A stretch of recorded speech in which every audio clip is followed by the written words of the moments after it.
Welcome to the village of Cotuit. This is opening day 2019 in the Cape Cod Baseball League, and today's matchup features the Cotuit Kettleers, 16-time Cape League champions, against the YD Red Sox, champions of the Cape Cod Baseball League 8 times. So glad that you could join us on a wonderful Monday afternoon in the beautiful village of Cotuit on Cape Cod. I'm Sam Niederman, alongside my good friend Aram Layton, our entire Cotuit Kettleers broadcast crew. It's a packed house at Lowell Park. It's one of the great traditions in this entire Cape League. Opening day in Cotuit does not get much better than this, my friend. It's tough to beat. We got dozens of Little Leaguers all over, their parents, their grandparents. There's just a Christmas morning type of feel to opening day, and I can't wait to get this game started. It's going to be a great matchup. Both head coaches at home plate meeting together. They know their way around this league. Mike Roberts entering his 16th season in charge of the Kettleers, his 18th on the Cape. Scott Pickler, a recent ABCA Hall of Fame inductee, the class of 2019, who actually received a letter of recommendation from Mike Roberts. They're going over the lineup cards with the umpires right now. Pickler in his 22nd season with the Yarmouth-Dennis Red Sox. He is the second winningest head coach in Cape League history. Both teams have been introduced, Aram. It's a great day for some baseball. Packed house here at Lowell Park. The grandstand on the left side almost filled to capacity if you look at the corners. Grandstand on the right, a little more sprinkled in. A great classic matchup between two of the dynasties in all of Cape Cod. Let's take a look at the pitching matchup for today's matchup. You never know who you're going to get early on in the season. We have a couple of temps for Cotuit. Chris Farrell gets the call, a right-hander from William and Mary. 5'11", a 195-pound redshirt senior out of Great Falls, Virginia. And then it's John Beller, a left-hander who goes for Yarmouth-Dennis. 5'11", a 180-pound junior from University of Southern Cal. What do you look for on that matchup on the hill? Well, we'll start with Farrell, of course, the Kettleers starter today. He's the veteran of this staff. If he sticks around, he's a redshirt senior from William and Mary. Obviously, he's seen a lot, he's thrown a lot in his career, and I think that's a lot of the reason why Coach Roberts went to him today on opening day. You'll get the other side in John Beller, a younger guy, had a really, really good freshman year over at USC, fell back a little bit in his sophomore year, but a tall left-handed pitcher that's shown that he can strike guys out at a high rate. So it should be interesting to see how long both these guys get through the game. It'll be a great matchup. And if you remember last season's opening day in Cotuit, it was one to remember. A classic 10-1 dominating victory for the Kettleers, who bested the defending league champions at the time in the Brewster Whitecaps. And there was history made. Peyton Burdick went 4 for 4, mashing 3 home runs, bringing in 7 RBI. It was an unbelievable performance that just unfolded in front of this entire crowd. Everybody was shocked afterward, and it lived up to the hype. Burdick making history, becoming just the 8th player in Cape League history to hit 3 home runs in a single game on opening day, and he just got picked up a couple of weeks ago, actually last week's MLB draft, by the Miami Marlins in the 3rd round. Part of a great draft class for the Cotuit Kettleers. Taking a look at what these two teams did last season. For Cotuit, the Kettleers finished 22-18-2, good enough for 4th in the Western Division, just to sneak into the postseason. However, the Kettleers fell short and were swept in the first round by the eventual league champion Wareham Gateman, and that's where Cotuit's season ended. In fact, it ended right here in Lowell Park to the tune of a 15-6 defeat that encompassed a 9-run 9th inning. It was ugly. It went on for a long time. That's all out of everybody's memory. And now it's June 2019, and we get to play baseball once again.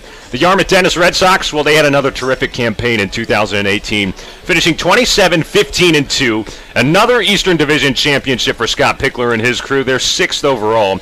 And they look to be in prime position to perhaps go to the Cape League title series. Well, it was a shell shocker in round 1 for them. They were ousted in 2 games by the lowly Brewster Whitecaps, who only won 13 ball games in the regular season, losing a close one in game 1 and then getting blown out on the road 12-2 in Brewster to end the season. So a lot on YD's mind to try and turn back to their championship level form in opening day 2019. Aram, we're looking at a couple of the guys that went in the draft class for Cotuit last season. A great day. Michael Tolia went in the first round with the Colorado Rockies. We mentioned Peyton Burdick. Will Robertson even was picked up in the 5th round by the Toronto Blue Jays. Now it's a new crop. Who do you think stands out on this season's squad? And I think the answer is obvious. I think everyone would have the same answers I'm about to give you, but it's Nick Gonzalez. He was an absolute standout this past season, led the NCAA in batting average, was among the top in just about every single offensive category. He's going to be playing second base tonight for Cotuit. He's leading off today, which is pretty interesting. He also hit 17 home runs this past year.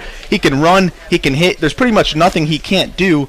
I'm excited to see what this guy can do this year, and he has a lot of hype to live up to. And we also have a couple of returners, and batting third today is one of those returners. It's Adam Oviedo. What do you know about him? Well, like you told me off the air, Oviedo is one of your favorites. He's really sure-handed. He can pretty much play all over the infield, but he's going to stick it short probably at the pro level. He can hit, too. He built off of a pretty solid freshman year. Had a great year as a sophomore, up the on-base percentage, up the batting average, was able to hit for a little bit of power. He's a guy that could really break out in the Cape and boost his draft stock. Now, we've had a couple of guys that have come in here, and we've been around the cage a little bit, and we've been able to see them. I'm thinking of Cam Hill, Dante Williams in the outfield, even GeonHyoung Kim, who get the start and right field today. Who are some of the other newbies that you're looking for to make an impact? Well, I love how Coach Roberts sticks to his guns, right? He loves the athletic outfielders, the athletic infielders.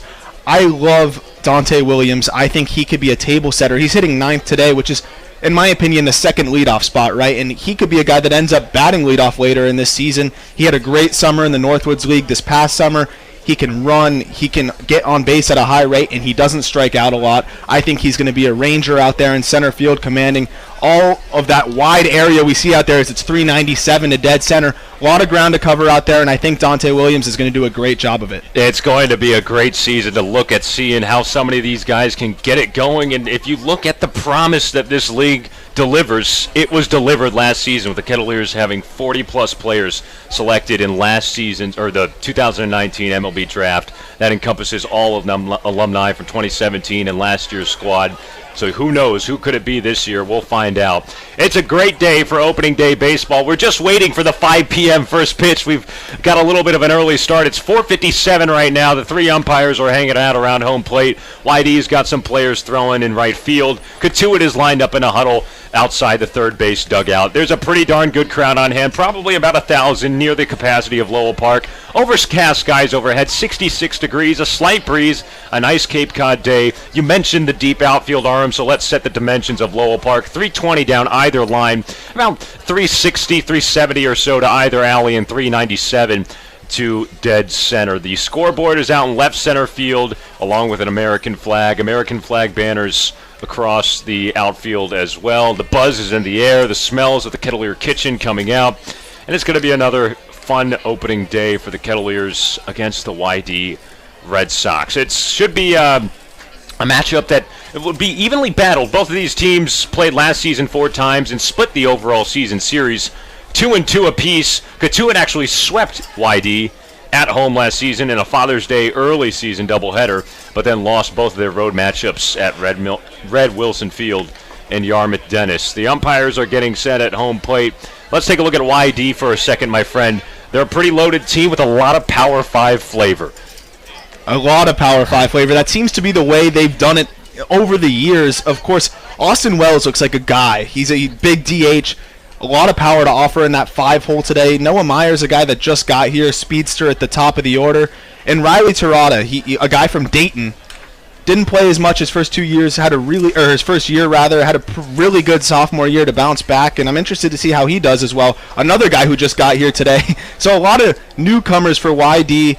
I'm interested to see how they're going to come together on such short notice. Yeah, it should be fun to see. And, of course, Scott Pickler with his California ties, 35-plus years in the California JUCO scene with Cypress College just outside of Anaheim. He knows how to pick those guys off, and we actually have a lot of JUCO guys in here today on either side. Cotuit, you got Mason Dodd in there, a couple of guys from Belmont Abbey and Beckway as well, and of course, another guy that just came onto the scene, Araj Anu, a JUCO transfer from Wallace College down in Dothan, Alabama. He'll be committed to Kentucky to transfer next year. That could be a guy that we see spark a name here today for himself. Well, we talked about our bold predictions off the air earlier. Yes. One of my bold predictions going into this game was a home run from Araj Anu on opening day. I don't know if he's going to have a Peyton Burdick type of opening day, but I think he's going to give us one home run today. That's my hot take. He could be the man to watch. The Kettleers just took the field, and they look good as ever in pinstripes, the white home uniforms trimmed in maroon. And it will be the YD Red Sox at the plate first to come up. as the road team, so let's get you a starting lineup. Scott Pickler is in his 22nd season in charge of YD, 496 victories in the Cape League, second in winningest coach of all time, only to the legendary John Schiffner of Chatham. 6 Cape League championships, nobody has more. Last one that he got was in his 2016 effort, which completed a modern-day trio, most all-time, along with 6-time Eastern Division championships. 15 playoff appearances for Pickler. He looks on beyond his dugout. He's coached so many memorable names in his longtime tenure at YD, from Posey to Hoffman to Panic and Sale. Could be more of those star names in a starting lineup that goes like this. It's his opening day lineup card, and it goes with Noah Myers as a leadoff batter. He's the center fielder. Adam Kerner bats second and does the catching. Jack Wold is the first baseman, batting third. Riley Terrata out of Dayton, the third baseman, batting cleanup. Austin Wells is the DH. He bats fifth. Wyatt Young plays second base and bats sixth. Jack Suddelson, the right fielder, batting seventh. Brendan Hueth is the left fielder, batting eighth. And Will Picketts is the shortstop, batting ninth. The starting pitcher for YD today, John Beller, a left-hander out of Southern Cal, 5'11", 180, a junior from Hermosa Beach, California. Once again, for Scott Pickler's YD Red Sox, Myers in center, Kerner behind the plate, Wald at first base, Terrata at third, Wells the DH, Young at second, Suttleston in right, Hueth in left, and Picketts at short behind the lefty in John Beller. Kettleer still getting warmed up on the diamond. It's Chris Farrell who gets loose on the mound, making his first career start in the pinstripes. A senior out of William and Mary in Williamsburg, Virginia. And he is getting the call from Mike Roberts because we're at a time in the year where you don't know too much about your pitching staff, but he has some starting experience at William and Mary as far as this past spring goes. Arm, before he gets underway, what do you look for some keys for him? Well, it's getting ahead of these batters, right? The worst thing you can do is fall behind in the Cape Cod League. You have some of the best hitters in all of the nation here. He doesn't have electric stuff like some of the other guys we've seen. High 80s fastball, can mix at 3 pitches. So for him, it's important to get ahead and not fall behind these guys because he doesn't have the stuff to come back in a hitter's count. All righty, strap it in. Here we go. Noah Myers comes out of the visiting dugout on the first base side and readjusts the batting gloves. He's set to kick us off here at Lowell Park. This is the 73rd season of Cotuit Kettleers baseball, and this is opening day at good old Lowell Park. Chris Farrell on the right side of the rubber. The right-hander winds up and deals in. Strike one on the outside corner to Noah Myers, and we are underway. First pitch clocks in 3 minutes late at 5:03 p.m. Eastern Time. Myers bats from the left side. Slightly open stance, and he fans through a good changeup from Farrell. No balls and 2 strikes. Farrell, 5'11", 190 pounds, a slender frame, not very imposing. He's a redshirt senior out of Great Falls, Virginia, a product of Flint Hill High School. Normal depth for the Kettleers infield, 0-2 to Myers. Fastball just off the outside corner at 96 miles an hour on the radar gun. Kettleers infield around the horn. Casey Schmidt plays at third base. Adam Oviedo is back at shortstop, just in town from Texas Christian University. Nick Gonzalez at second base. And it's Mason Dodd out of Belmont Abbey College who plays at first base. 1-2 to Myers. Shimmies inside, a fastball in the dirt. 2 balls and 2 strikes. Kettleers outfield from left to right. Cam Hill out of Kentucky in left. Dante Williams from Arizona in center. And GeonHyoung Kim from Boise State plays in right field. Outfield shaded to the left. Williams playing almost in that left center gap and a little shallow. Long look in from Farrell out of the windup. 2-2. Breaking pitch. Swing and a miss. Scott Myers to lead off the game. 1 down here at the top of the first. Excellent job of getting ahead, like I said, and a great backdoor breaking ball there. Way ahead in the count. He's able to waste one, and he didn't even waste it. So good job of Farrell pounding the zone. We'll see if he can keep doing that. 1 down, nobody aboard, no score here at the top of the first. Chris Farrell off to a good start. Here's Adam Kerner in the number 2 spot for YD, catcher from San Diego University, batting for the right side. Farrell kicks and deals, slider checked off, foul, strike 1. Colton Kessler does the catching for the Kettleers today. Big 6'3", 215-pound frame out of the University of Kentucky. He's got a cannon behind home plate and definitely brings some punch. Commanding and calling a game. 0-1 to Kerner, twisted off foul, another fastball, ricocheting off his shin. Farrell getting ahead again, no balls and 2 strikes. Kerner is a returner. 5'11", 185 pounds, a junior from Agora Hills, California. Played for YD last season, only hit .233 with a home run and 7 driven in 60 at-bats. Dante Williams shifts a little bit to the right center gap. Infield back, 0-2 home. Slider just off the plate. Good look from Farrell, but it's ball one. And Farrell's not playing around with these hitters at all, going right after them. There is no score at the top of one. One out, and the base is clear. 1 ball and 2 strikes on Kerner. Slider again, hammered home on the inside corner, 87 miles an hour, but called for a ball. Home plate umpire Jeff Merzel. Tom Carey is the first base ump, and Mike Robideau, the third base umpire. They're all in the sky blues today. 2-2. Another good slider. Outside corner, ring him up. Chris Farrell with back-to-back Ks to start this one off in the first. And he gets Kerner looking. Another good look, and that breaking pitch might be Farrell's big punch-out pitch. I mean, he's showing command with all 3 pitches right now. We'll see if he starts pitching guys backwards. So far, he's just been going to the fastball early in the count. With the way he's locating the slider, I wouldn't be surprised if he starts throwing that to start batters off. 2 outs, nobody aboard, and a foul ball off the bat of Jack Wold. First baseman who bats from the left side out of UNLV, a junior from Henderson, Nevada. Scoreless ball game, opening day, top of 1. No balls and 1 strike. Chris Farrell with command early on the mound, the redshirt senior from William and Mary College. His 0-1 grounded right side past first base foul. 0-2. Wold had a great year as a sophomore, hitting .330, 9 doubles, 6 home runs, drove in 33, and a clutch stat to him too. Had led the team with 5 game-winning hits. Wow, a good stat indeed. Infield shades a little more to the right. Casey Schmidt at third is nearly playing deep in the hole at short. 0-2, fastball off the plate. 1 ball and 2 strikes now on Wold. Kettleers playing Wold to pull from the left side. There's plenty of room down the line past third base. Dante Williams plays straight up in center. 2 outs, nobody on, no score. Farrell intent on his look in. Wind up at the 1-2. Popped up. Left field, sending Cam Hill back, and he's got room to make the catch. About 15 feet or so in front of the fence, and that's a good start for Chris Farrell and the Kettleers here at the top of the first. A 1-2-3 inning.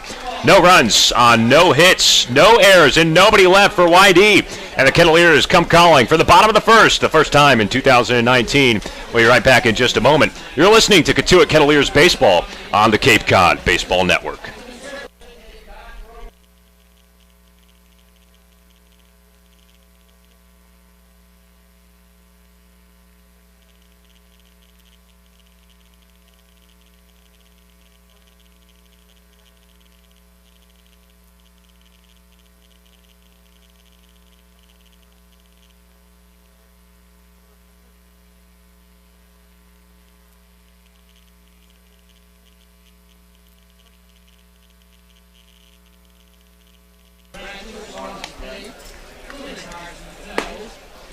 Welcome back to Lowell Park. Happy Monday and happy opening day. Bottom of the first, no score between the Cotuit Kettleers and the YD Red Sox. And on the mound for YD, a lefty out of Southern Cal. It's John Beller who will face the Kettleers starting lineup that goes like this. Mike Roberts is in his 16th season in Cotuit, and his lineup is one that is rather familiar with a lot of pop. It's Nick Gonzalez who bats first and plays second base, the national batting champ at New Mexico State this past spring. Araj Anu, a designated hitter who will be transferring to Kentucky, bats second. Adam Oviedo from TCU, the shortstop, he bats third. Colton Kessler bats cleanup and does the catching, another UK product. Casey Schmidt from San Diego State, the third baseman, batting fifth. GeonHyoung Kim, the right fielder, batting sixth out of Boise State. Mason Dodd is the first baseman, batting seventh. He's from Belmont Abbey College. Cam Hill, the left fielder, bats eighth from Kentucky. And Dante Williams out of Arizona is the center fielder, batting ninth. Chris Farrell was the starting pitcher. The right-hander worked a perfect 1-2-3 inning with 2 strikeouts. Once again for Mike Roberts, Kettleers, Nick Gonzalez at second. Anu as the DH, Oviedo at short, Kessler behind the plate, Schmidt at third, Kim in right, Dodd at first, Hill in left, and Williams, Dante in center, and Farrell on the bump.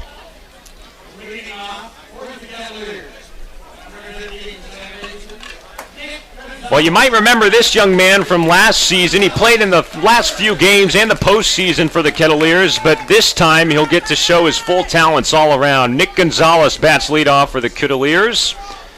Second baseman from New Mexico State. Beller, the lefty, kicks and deals, and Gonzalez slashes one into the air, right field. Taken by Suddelson, and there's quickly one gone here in the home half of the first. Well, he didn't even give enough time to introduce what kind of a great spring he had, but Gonzalez hit .432 with 16 homers and 80 ribbies, and he's without a doubt one of the names that jumps off the page for this Kettleer squad. Also to go with this guy, Araj Anu, designated hitter from Kentucky. He bats from the right side and takes a curve in the dirt, ball one. One out, nobody on, no score here in Cotuit, bottom of the first. Anu just arrived literally the other day and was activated on the roster this morning before opening day. Tails off the 1-0 foul out of play on the right side. 1 ball and 1 strike. An imposing frame. 6'2", 215 pounds. He looks like a linebacker out there. And he hits the ball about as far as anyone on this Kettleers team. 1-1, ripped to short. Backhand pick on his back heel by Picketts, but then he airmails it to first. Goes over the head of Wold, and Anu is aboard with 1 out here in the bottom of the first. A hard hit ball that ate up the shortstop, Will Picketts. He slid onto his back hip and made a pick, but wasn't able to make the throw. It was about 10 feet too tall for Wold at first, and Araj Anu is on to start things off. Roll it as a hit. That ball was absolutely laced. And Anu was getting up the line pretty quickly, forced the shortstop to rush his throw a little bit in Picketts, and I think that had part of the reason why he airmailed that over first base. Now Adam Oviedo, Anu on first base, held on by Wold. Beller from the stretch, inside with a curveball. 1 ball and no strikes. Ovi's back for his second season in Cotuit, played a full year last year with the Kettleers, product of Texas Christian University, a junior out of Grandview, Texas. Really boosted up his numbers this past year in Fort Worth. Hit .291 with 3 homers and 33 RBI. .379 on base percentage. 60 points higher than his freshman campaign. And you mentioned boosting up from his freshman year, but he was a Big 12 all-freshman, so it wasn't like he was a slouch his first year out there. Great defender as well. Anu on first, 1 out. 1-0 to Ovi. In there, a changeup. Strike 1. Scoreless, bottom 1, 1 on and 1 out. Anu reaching on an infield hit. Oviedo going with the high socks again. He crowds the plate from the right side, resting the bat on his back right shoulder. 1-1, chipped off foul, 1 ball and 2 strikes. Whitey's in the road Reds today, trimmed in blue. White pants and the red stirrups as well. White caps on the front panel with the red and blue Whitey logo, and blue on the back panel, red on the brim. Kettleers in the home white pinstripes trimmed in maroon. Cotuit across the chest. Beller leans in, left arm dangling. Now he comes set for the 1-2. High and tight with an 88-mile-an-hour fastball. 2 balls and 2 strikes.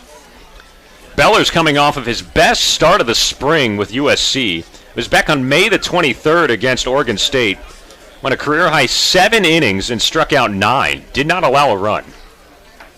Lefty kicks and deals. Inside with another fastball, thigh high. Full count on Oviedo. Yeah, Beller saved his best for last with number 12 Oregon State, one of the most potent lineups in the country this past year. It's pretty hard to go any more than 5 innings as a starter against a team like that. Anu, a very modestly, not much of a threat to run at first. And a quick little check by Beller to throw to Wold. Nothing doing. Have a hit being chanted out here at Lowell Park. The rallying cry for the Kettleers. And time called behind home plate by Jeff Merzel. Looks like Beller tried to rush Oviedo a little bit there as he was getting back into the box. 1 on, 1 out. 3 balls and 2 strikes on Oviedo. Pitch from Beller. Inside corner, a fastball. Called strike 3. That's out number 2. Oviedo not happy with the call. But Beller gets a big strikeout, and that'll bring up the cleanup batter, Colton Kessler. We saw Beller trying to pound on that inside corner. Oviedo laid off the first 2 times. That third one was just able to nick that inside corner. So Anu still on first base with 2 down, 0-0 in the bottom of the first, and Colton Kessler comes to the plate. Here's a guy that we're really excited to see. 6'3", 215 pounds, out of St. Louis, Missouri, a junior at the University of Kentucky, and he bats from the left side. Beller deals, breaking ball in the dirt, and it gets through the 5-hole of Kerner behind home plate, allowing Anu to go up to second base. Score it as a pass ball, and the Kettleers now have a runner in scoring position. Kessler's a big guy, obviously boasts a lot of power, played in the Texas Collegiate League last summer, and actually was an all-star and a home run derby participant, so we know he can poke it out of there. Anu leads off second, 1-0 to Kessler. Curveball on the outside corner, strike 1. 1 ball and 1 strike. Kessler also has a mohawk now. He didn't have that when he first arrived here. I think it's something new for the summer. You can see it out of the back of his maroon batting helmet. 1-1 pitch, blast into right field. Suddelson's not going to get there. It's down for a base hit. Anu chugs into third, and Mike Roberts holds him there.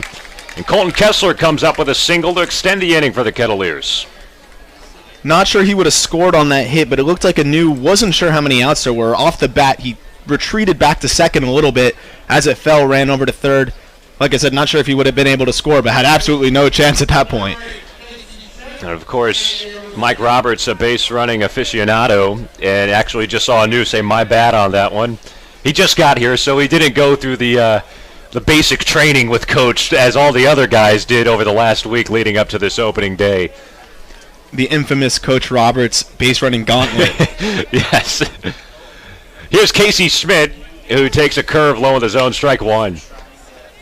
Kessler on first, Anu on third. 2 outs for the Kettleers. No score, an opportunity to take the lead in the bottom of the first. Casey Schmidt at the plate, third baseman from San Diego State. He's a right-handed bat up against John Beller, the left-handed pitcher, still working out of the stretch. 0-1 on the way home. Another curve in the dirt. This time Kerner is able to get some padding on it. 1 ball and 1 strike. Schmidt's another guy I'm really excited about. A two-way player for San Diego State. Will probably do a lot of the same here in Cotuit. Hit .315 at the plate and also picked up 8 saves for San Diego on the mound. So a guy that can do it all, and Coach Roberts will be happy to have him in his back pocket.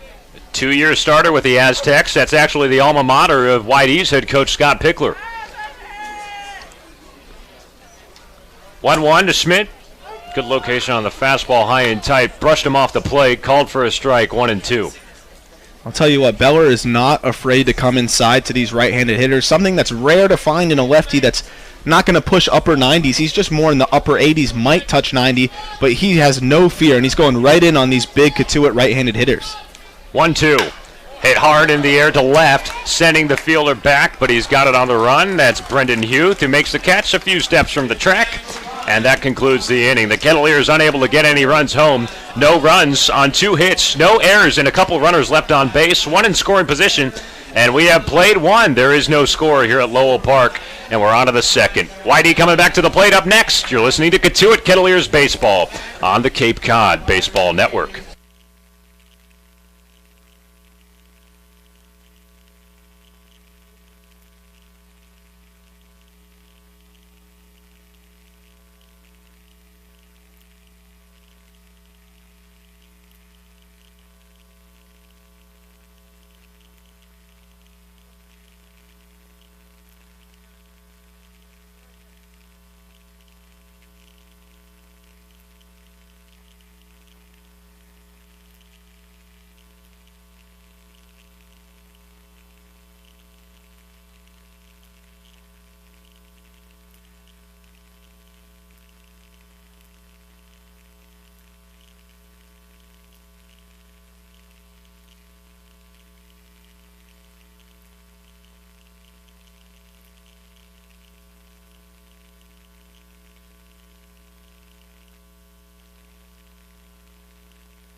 Welcome back to the village of Cotuit. Opening day 2019, top of the second inning. No score between the Kettleers and the YD Red Sox. And YD's back at the plate. 4, 5, and 6 due up to try and solve the right-hander Chris Farrell. Terada, Wells, and Young. Farrell out of the windup. First pitch, a slider, slapped away foul down the right field line. No balls and 1 strike on Riley Terada. 6'3", 210-pound junior from South Bend, Indiana.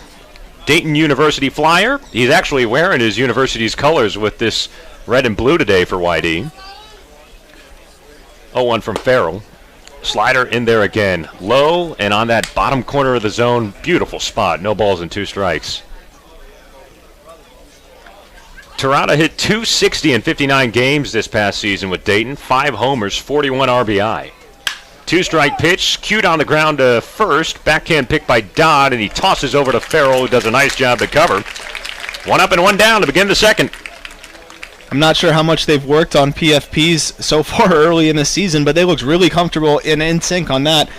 Not as easy as it looks to get over and have the pitcher covering in time for a speedy runner. Terada got up the line pretty quickly. Farrell retires the leadoff man again. Base is empty, 1 out in the top of 2. 0-0, and here's Austin Wells, left-handed batting designated hitter.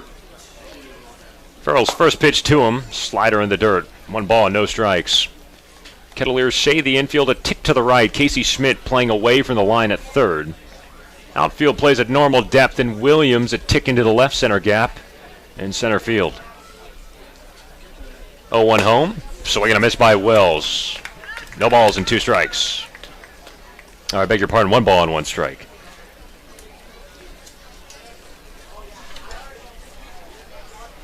Wells steps back in. Sophomore from Arizona. He's also wearing his school's colors today. Swings and misses at the 1-1 from Farrell. 92 miles an hour on that last fastball. The righty gets ahead in the count. 1 ball and 2 strikes.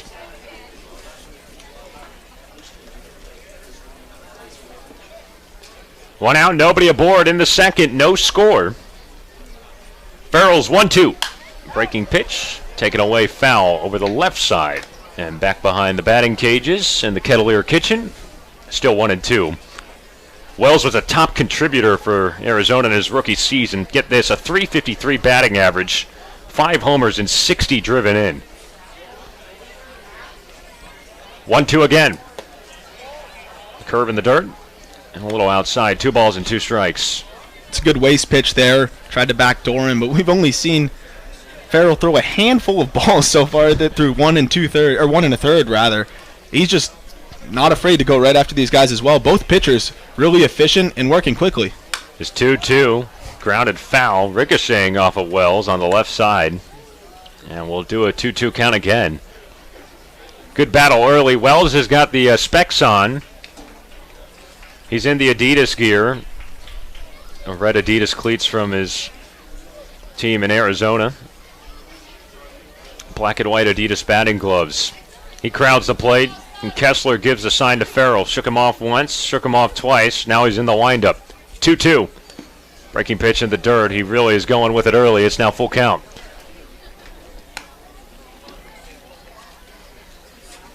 Kettleers in the home whites. Pinstripes trimmed in maroon. Maroon caps. A moonlight silver script C this year on the front panel. Whitey in the road reds on top of white pants trimmed in blue. Payoff pitch to Wells. Breaking pitch, just nicked foul. Still 3-2. Good battle again. Lowell Park in great shape on an overcast opening day. Very temperate. Temperatures in the upper 60s. No breeze whatsoever. Farrell's 3-2. Breaking pitch runs inside. And it's a walk to Wells with 1 out here in the top of the second. It's a good spot with a 3-2 fastball. Just missed maybe a couple inches inside. No way he would have been able to get around on that one. Would have froze him if he just located it a few inches further towards the plate. So YD has their first base run of the ball game. First 4 batters that came to the plate weren't able to get on against Farrell. But Wells works a 1-out walk here in the second. He's on first base, and Wyatt Young comes to the plate. Left-handed batting second baseman out of Pepperdine. First pitch swinging, ground ball to short. Scoop by Oviedo, toss a second for one. Young too fast at first. They'll only get the lead runner. 6-4 on a fielder's choice to retire the runner in Wells, and Young safe at first base with 2 down now.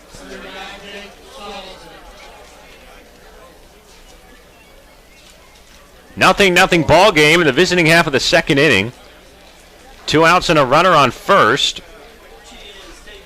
And here's Jack Suddelson, right fielder from Harvard.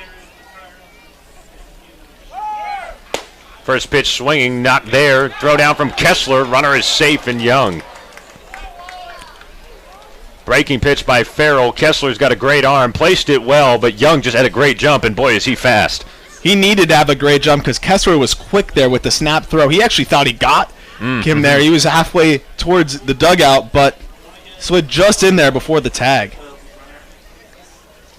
It was close. Young's a little guy, too, only 5'7". His jersey a little baggy out there at second base. Suddelson still at the plate. No balls and 1 strike. 2 outs and a runner in scoring position for YD. No score in the second. Farrell from the stretch. Another good breaking ball. That's in there. Strike 2. Suddelson, the Ivy League Player of the Year at Harvard this past spring. 3 strong years with the Crimson. This past spring, he batted .372 with 11 dingers and 53 runs batted in. 6'3", open stance from the right side, and he chokes up a little bit on a vanilla-colored wood bat. 2 outs, runner on 2. And the 0-2 from Farrell. Swing and a miss. Got him on a good fastball, hard and low. And Chris Farrell has struck out his 3rd batter of the game. And the Kettleers get out on the top of the second with unscathed damage. It's YD who goes up with no runs on no hits, no errors, and 1 runner left in scoring position. And we're on to the home half of 2. No score. You're listening to Cotuit Kettleers Baseball. Opening day 2019 here on the Cape Cod Baseball Network.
How you doing out there? Hope you're doing all right. Bottom of the second inning here at Lowell Park. No score between the Kettleers and the YD Red Sox, and the Kettleers send up the bottom of their order here. 6, 7, and 8. GeonHyoung Kim, Cam Hill, and then Mason Dodd.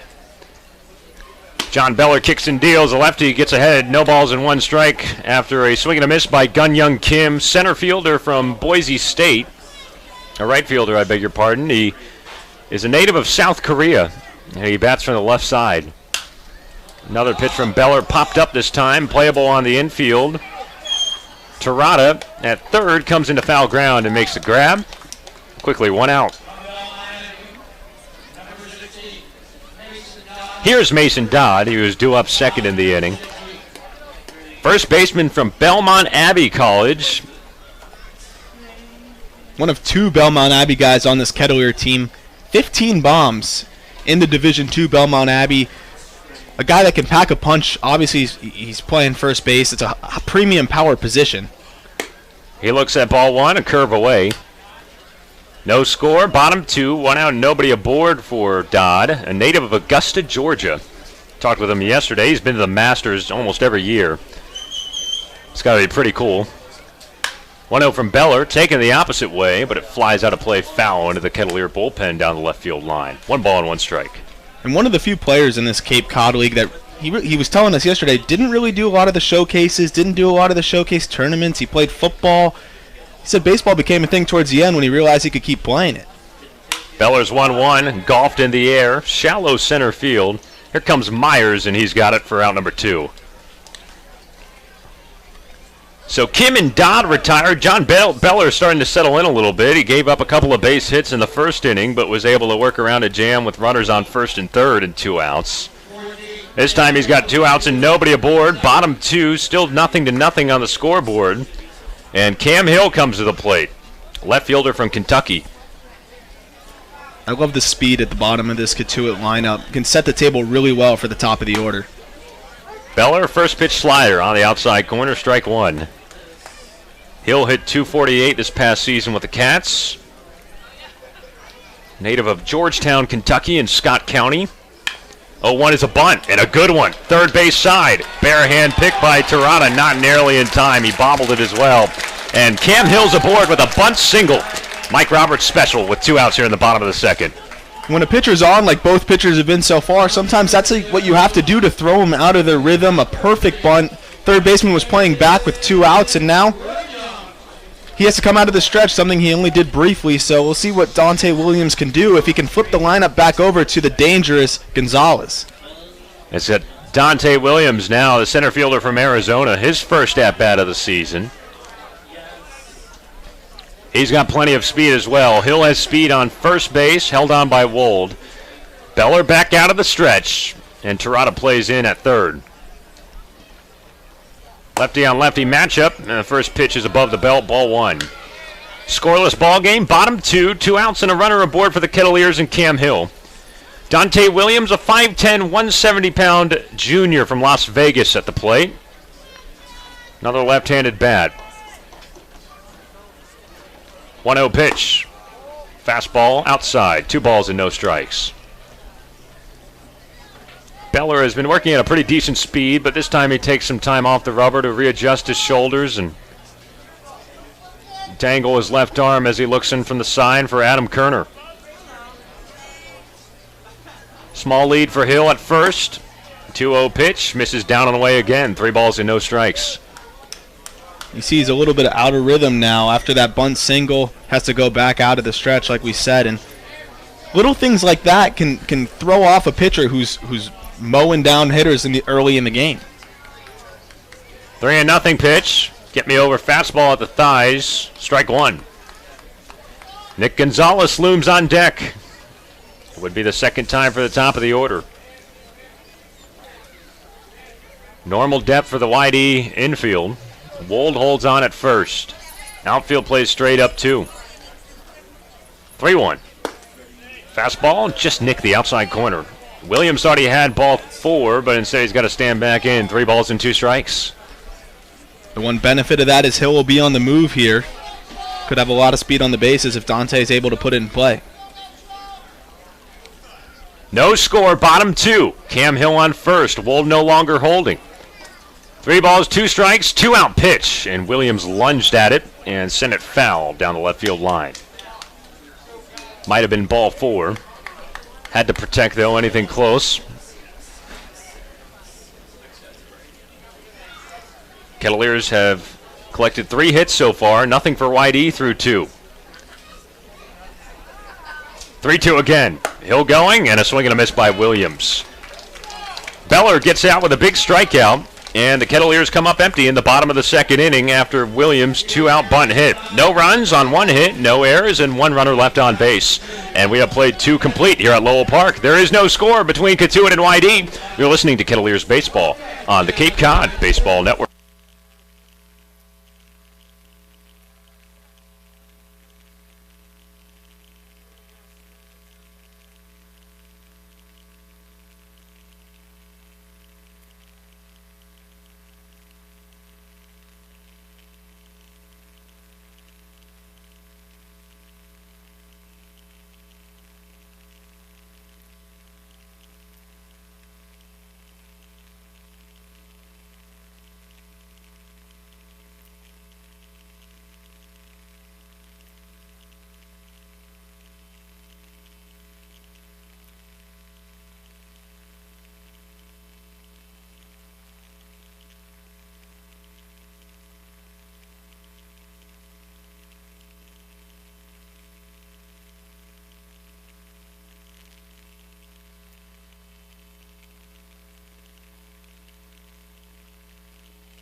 Welcome back to Lowell Park on opening day. Aram Layton alongside my friend Sam Niederman.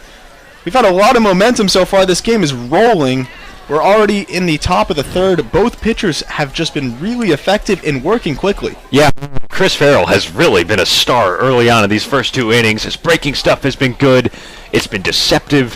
He's been getting ahead in counts. His fastball has had good life as well. Already 3 strikeouts through the first 7 batters he's seen.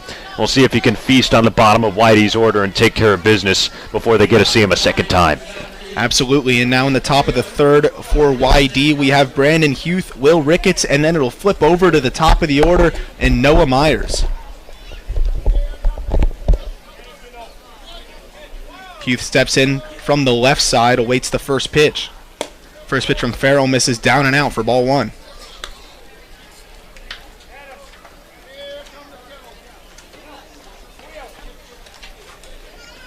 Hueth is a sophomore out of St. Joseph's from Spring Lake, New Jersey. Swings through the second pitch for strike 1, even things up at 1-1. Oh, Aram, this is one of the great traditions you're going to be introduced to at Lowell Park this summer. You can see Al Gladstone going up and down the left field grandstand with, or the third baseline grandstand, I should say, with the kettles. Ball's grounded right back at Farrell as he jogs over to first, flips it over for out number 1. Nicely done by Farrell to get the leadoff batter. As I was saying, the donations, this is the 50-50 raffle, I beg your pardon. It's the 50-50 raffle. You put a sum of money in the kettle, and then they announce it, I think, in the 7th inning, and you could go home a winner. So that's what we got here on opening day, first of 22 for the regular season. Can broadcasters get in on this? I think you can. I think one time Martha actually bought us like a 10-pack of tickets. The first pitch to Will Ricketts, the 9-hitter, is a slider that misses away. Ricketts a shortstop. Bats 9th. Noah Myers looms on deck.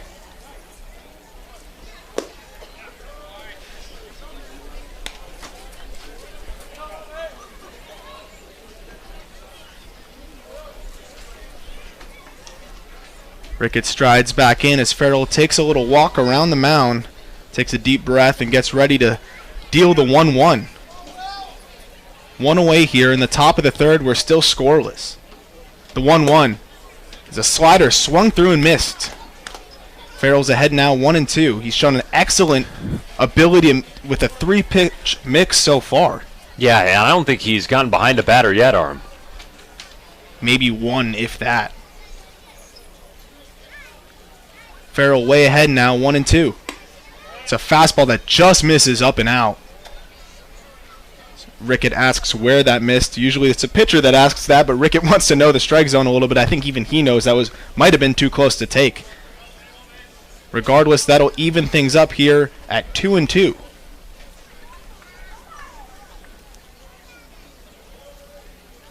Farrell winds up and deals the 2-2. It's a check swing, and he did go. The throw over to first from Kessler is in time, and that's out number 2. Farrell continues to mow through these YD hitters. His 4th strikeout already with just 2 away in the top of the third. As the top of the order will come back up, it's Noah Myers, the center fielder. Yeah, he's been keeping the hitters off balance, fooling them. Just a lot of good movement and action on his stuff. Even his fastball's got a little action and movement. Really lively early on. First pitch to Myers is a chopper out to shortstop by Oviedo, flips it on over to first. It's picked by the first baseman in time. Great pick by Mason Dodd to get the runner Noah Myers by a half step. We'll be back in the bottom of the third as Cotuit tries to draw first blood. You're listening to Cotuit Kettleers Baseball on the Cape Cod Baseball Network.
Welcome back to Lowell Park. Arm Layton alongside Sam Niederman, my partner. Back to the top of the order for Cotuit. We got the scary Nick Gonzalez with Araj Anu on deck, and then Adam Oviedo. First pitch to Gonzalez misses up and out. He swung at the first pitch in his first at-bat, so we weren't able to get into his accomplishments. Golden Spikes Award finalist, 776 slugging percentage, which is absurd, and he led the nation in batting average. We briefly touched on that. The 1-0 misses in the dirt, 2-0. Gonzalez way ahead here of Beller. Yeah, Aram, we've talked about this guy I don't know how many times in the build-up to this opening day. National batting champion, a .432 batting average, was a part of a lethal New Mexico State lineup. The 2-0 is fouled over the first base dugout for strike one. And the other thing, too, is that Gonzalez is exciting. I mean, he is electrifying when he gets on base. We saw him get on base in the scrimmage against Lexington on Saturday. He can fly. He's a speedster. Good glove at second. A little short, but I think that doesn't detract from him at all. He carries himself so well. Carries himself like the All-American honor that he earned this past year. 2-1's fouled over to the third base side this time, and it'll even things up at 2-2. Good job by Beller to fight back against Gonzalez. He fits that Dustin Pedroia mold a little bit. That 5-tool, packs a pop, can run, good with the glove. A lot to be excited about if you're Cotuit or a Cotuit fan. I think that's a brilliant comparison, my friend. I think he could be the core piece that this team builds around this year. The 2-2 is a fastball that misses just out and away. Actually might have been a backdoor slider. Gonzalez lays off of that, and we'll have it full here with no outs in the bottom of the third. Beller quickly gets into his windup for the payoff pitch. Another backdoor slider that misses off the plate away, and Nick Gonzalez will take his first base. Well, we saw him do that on Saturday against Lexington. He worked a couple of walks, and that's a great sign. He's not afraid to be patient, and you're going to have to be patient in this league. The arm talent he's going to see will be an upgrade from what he saw in the WAC with New Mexico State. That's not to disrespect his numbers or anything, but he's going to have to be a little more patient and selective, and he clearly has demonstrated he's ready to do that. I think when you put up numbers like he has, you're used to people pitching around you. Now, Araj Anu will take the first pitch down and away for ball one. Anu, a really interesting prospect we briefly touched on in his first at-bat. Drafted twice, 27th round out of high school, goes to junior college, or community college rather, gets drafted in the 16th round by the Red Sox this past week. The 1-0 is popped straight up in the air.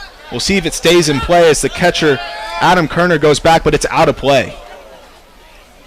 I think pop flies are going to be a little tough to track today with the overcast sky. The ball kind of just blends in with the clouds the way they're shaded today. It's a high sky, very white, about the same color as the ball.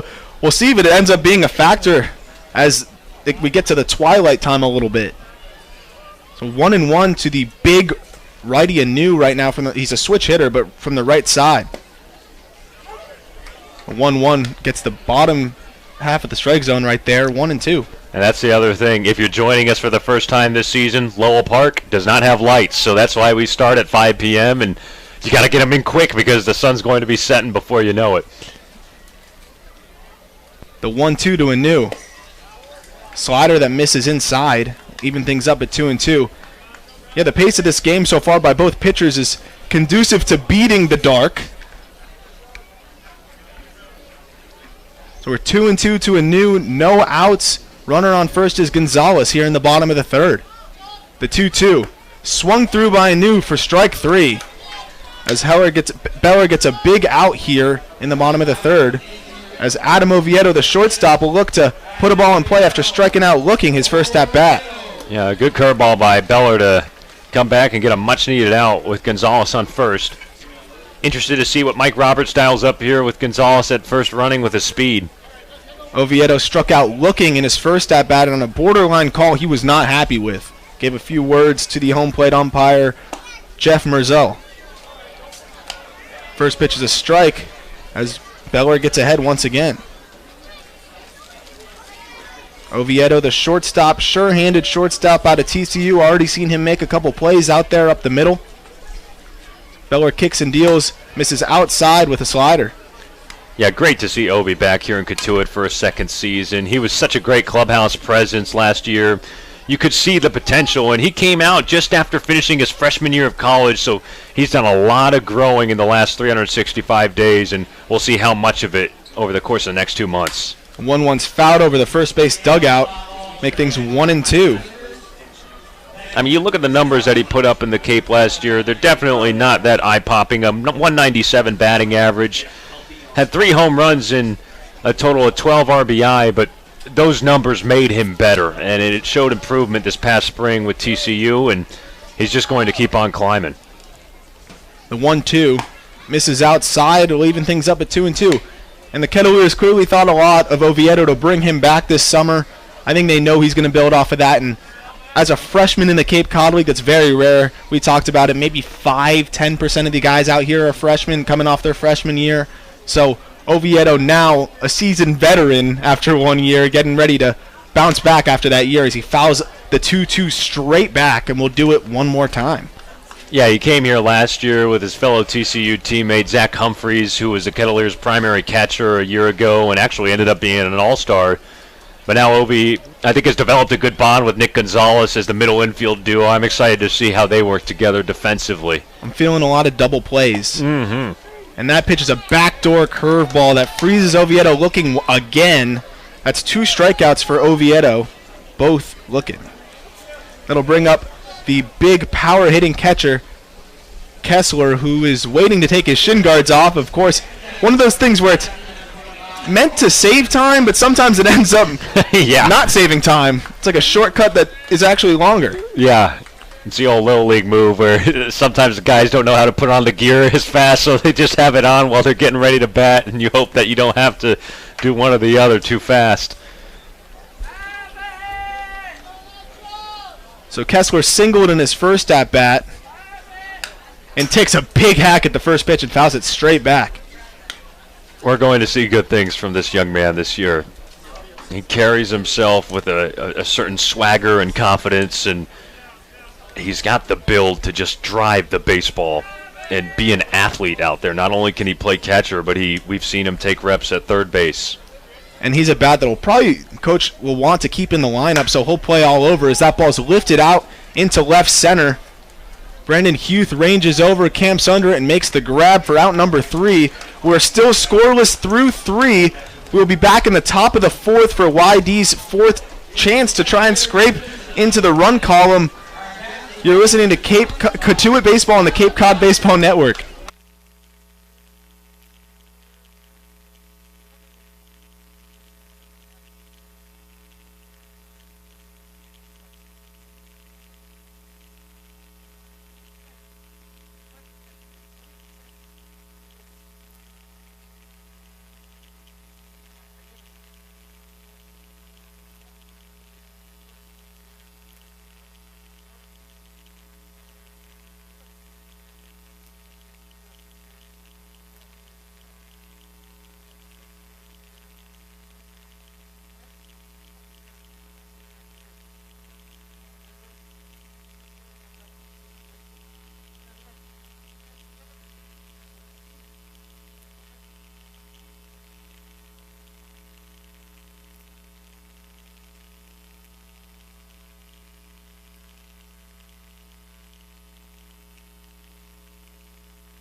Welcome back to Lowell Park on a beautiful opening day. A little overcast, but 65 and can't complain.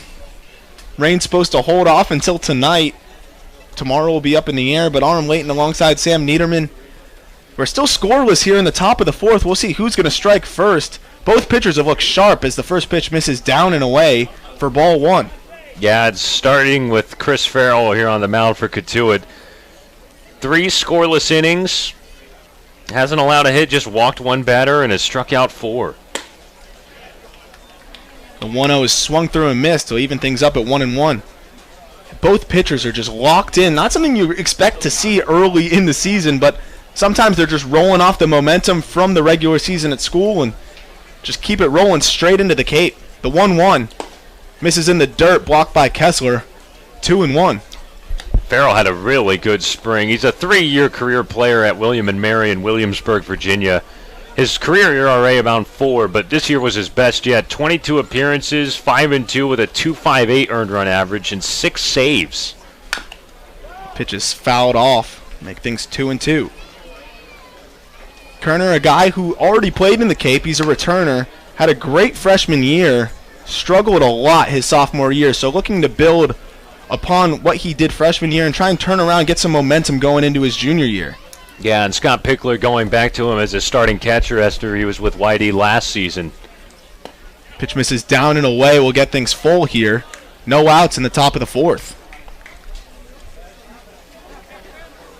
YD yet to get in the hit column, as Cotuit has 3 hits of their own, hoping to get in the run column. Pitcher's duel so far. The payoff pitch is swung through and missed. Strike 3 as Farrell continues to mow down these YD hitters. 1 away in the top of the fourth. That's his 5th. Huge. 5 strikeouts for Farrell.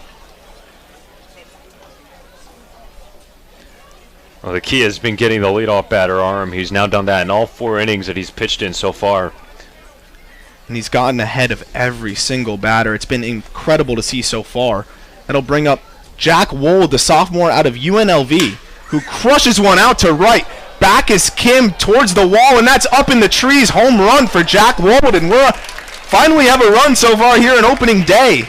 An absolute bomb to right by the UNLV sophomore, and it is 1-0 YD. Why not knock out the hit and the run all in one? Wow, Jack Wold just barreled that thing up. He got it all on the meat of the bat, and it disappeared into the woods of right field. Chris Farrell has pitched a pretty darn good game to this point, but that was his only mistake, and unfortunately in baseball, sometimes it only takes one, and it's 1-0 YD. And welcome to the Cape Cod League. You can be on all game long. You missed with 1 pitch, and they will make you pay. But it's important to refocus, recapture the strike zone. Fortunately, the mistake only cost 1 run. So that's lined out to the second baseman, Gonzalez, who doesn't have to move. Catches it right at his chest. It's a loud out, number 2.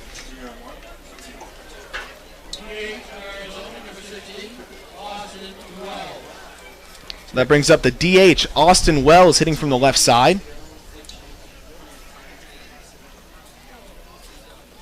A little bit of a shift as the second baseman, Gonzalez, drops back to the shallow right field. As the first pitch misses down and away for ball 1.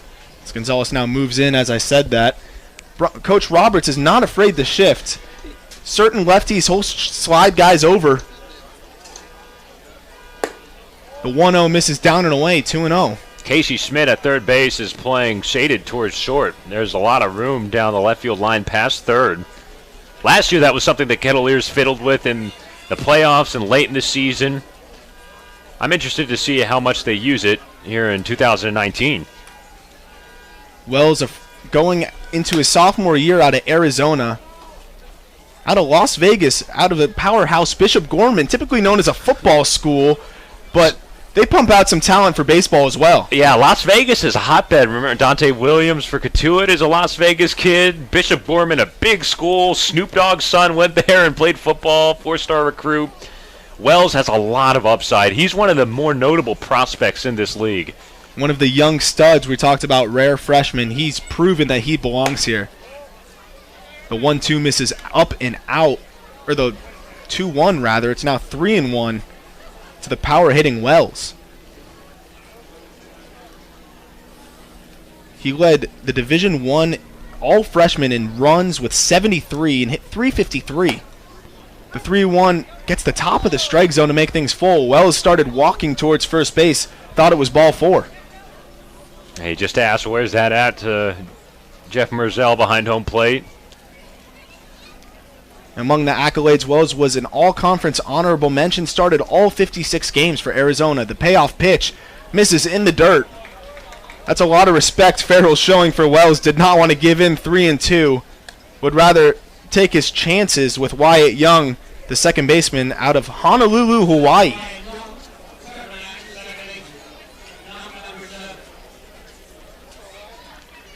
Young, as we mentioned, stands at just 5'7", but can strike the ball at all parts of the field. Really pesky player. Great glove out at second base and a tough strikeout.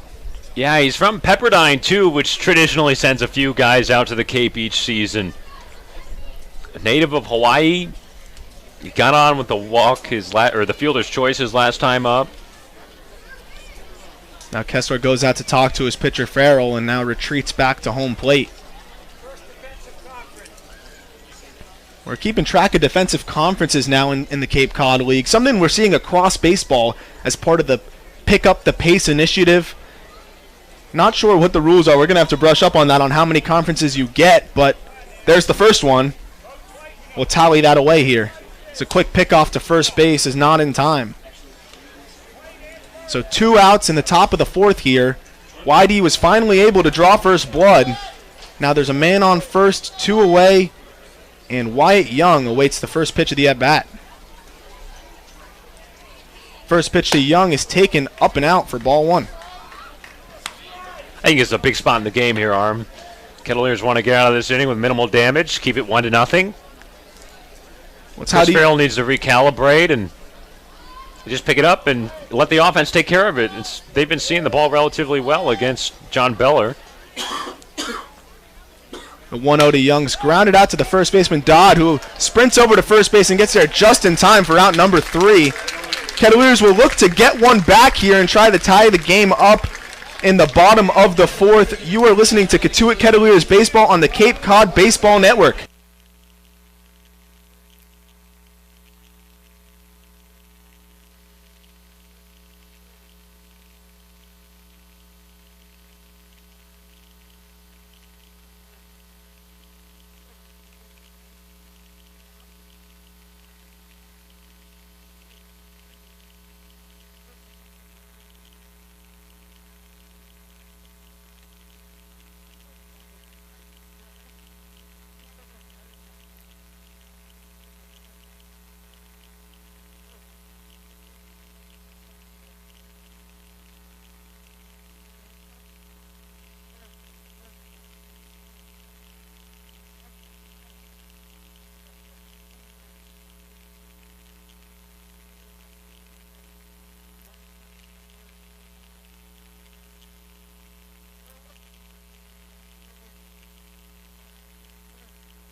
Welcome back to beautiful Lowell Park on opening day.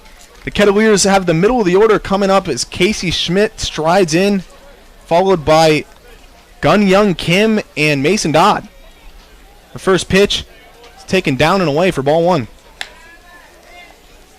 Schmidt, a two-way guy this past year for San Diego State, put up great numbers, 315, 5 home runs, drove in 36, picked up 8 saves as the team's closer with a 2.28 ERA. The 1-0's swung on and hit up the middle for a base hit as he rounds first base and slowly retreats back to the bag. That's a base hit for Casey Schmidt. Attaway, good start, Casey Schmidt. Classic little ground ball right back up the box. 4th hit of the game for the Kettleers. They've out-hit Whitey so far. It's just a timely hit by Jack Wold, the home run of the last half inning, that has been the difference. Yep, the Kettleers have had the small ones. Whitey has the big one, and like you said, that is the difference. But we'll see what Coach Roberts decides to do here. Kim showed an ability to bunt in the exhibition. We know Coach Roberts likes to bunt. Maybe a hit and run, something they'll probably be on knowing Coach Roberts. The first pitch of Kim, he squares to bunt and pops it up foul over to the third base side. Nice call. Just didn't have the execution. Pushed it a little bit, had it up in the air, and luckily it wasn't playable for the third baseman and Tirada to try and make a play on it. Well, they always say if you're going to miss foul when you're bunting for a hit, sacrifice, it's kind of the same thing. You have one to give away. Now the priority is to put it in place. He squares early. Pulls back, but it's in the dirt as he runs on over to first, and Schmidt's in there. So Kim doesn't even have to bunt here. Might have shielded the catcher a little bit with in his eyes with the early square. Now you got a left-handed hitter up, man on second. All he's got to do is pull a ground ball to the right side. We'll see if Coach Roberts keeps the bunt on for Kim. Yeah, great situation for the Kettleers with Schmidt getting the leadoff hit. Now he's in scoring position. Job for Kim to hit behind the base runner, and he's a very capable hitter. 2 seasons at Portland. His most recent season before he transferred to Boise State, .268 batter with 3 homers and 17 ribbies. And he squares again. So pitcher Beller picks off to second. That's a classic move we'll see. Pitcher likes to kick that leg up and pick off over to second to see if Kim will give away the bunt. He did, and he's not afraid to give it away as he squares early once again. The 1-1. Pulls it back again. 2-1 to the left-handed hitting Kim. And you mentioned transferring to Boise State. Kim is part of that inaugural Boise State team. I guess not inaugural because they did exist before, but it's been 20-plus years since the team has competed at a Division I level, and now they're back. Yeah, it's pretty crazy. First team since 1980, and he's one of the original members to commit to it. 2-1 is bunted right through. It's now 2-2. It's like Kim stabbed at it a little bit. Roberts, I'm sure, is going to have his guys practicing bunting throughout the season. It's obviously really early into the year. So now 2 strikes. We'll see if Coach Roberts keeps the bunt on or if he'll let Kim swing away. 2 strikes, 2 outs, or 2 strikes, 2 balls, none away here in the bottom of the 4th as the bunt is still on as he slashes and pulls it back. It's now 3-2. Coach Roberts keeping everyone on their toes right now. Yeah, the pressure's on. This is what I love about the small ball. You put the pressure on, you get the infield moving a little bit, corner shading down. So now a full count to GeonHyoung Kim with Casey Schmidt on second. He squares one more time to bunt. Pulls it back and swings and hits it over to the shortstop who fields it on a hop, bobbles it, and Kim will be in there with an infield single. The slash is a lost art in baseball, and Kim showed a great ability to do it there on a 3-2 pitch. Had the shortstop Will Pickett's drawn in a little bit, hit it into the 5-6 hole. Pickett's was able to field it on a hop, but Kim was running down the first base line, tried to rush the throw, and he couldn't even get a throw off. Yeah, they credited it as an infield hit, and that was the old Butcher Boy play. He pulled it back, did a little bit of the slash, and was able to hit a moderate ground ball to short, but Pickett's was coming in, and it took him off balance, so he lost it. And Schmidt had the wherewithal to stay put at second, knowing that the ball hits the left side would have put him in danger had he committed to running to third. So Kettleers with a great opportunity. First and second, nobody out, and Mason Dodd at the plate. First and second, none away, and the power-hitting first baseman Mason Dodd. He squares 2, takes it for ball 1.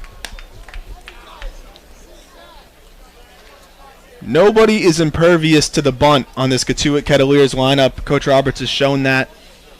You could be the biggest power hitter on the team, and if it's a situation where he wants to sacrifice, he will. Because Dodd is a guy, like we mentioned, 15 home runs at the Division II, Belmont Abbey, a former football player, a big, strong dude. But Coach Roberts wants to get 2 guys in scoring position here, and it makes sense with Cam Hill on deck.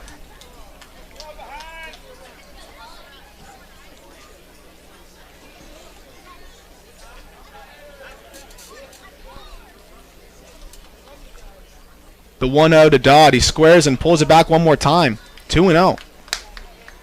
See, some pitchers can get a little bit out of kilter when guys are squaring around. Sometimes it's so hard to just play catch with the catcher when you have the guy squaring around early.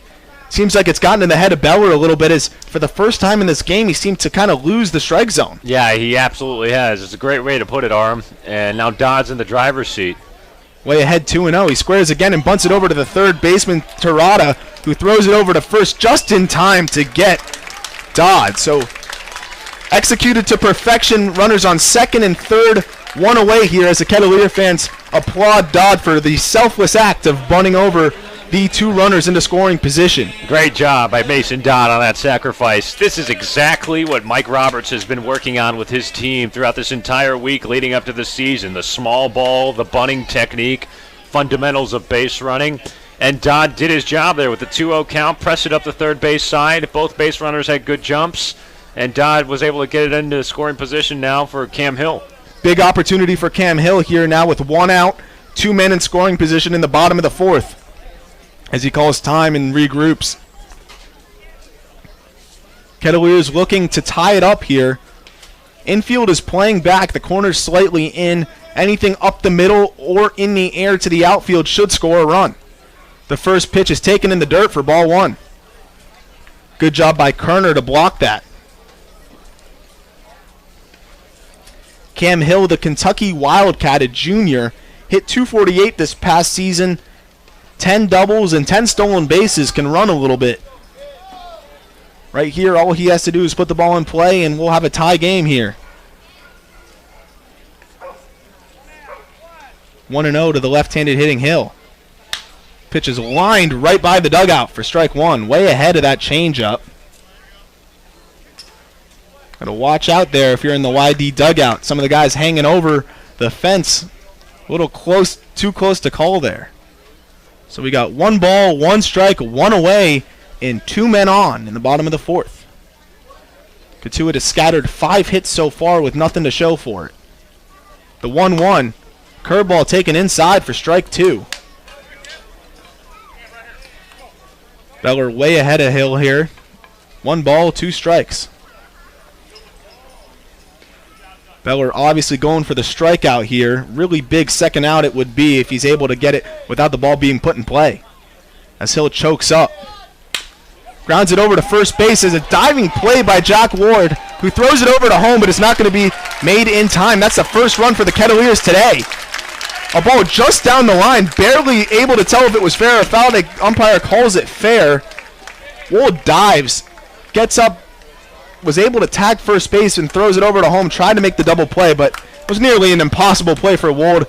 Great job to even keep the ball in the infield. He saved a run. Yeah, he almost had a chance at that double play, but the Kettleers will take it. He lunged over to first, actually dove on the bag in the process to get Hill for the first out of that sequence, and then was trying to get the final out of the inning at home plate, but made a wide throw to Kerner, allowing Schmidt to score. So Kettleers have tied it up 1-1 here in the bottom of the fourth.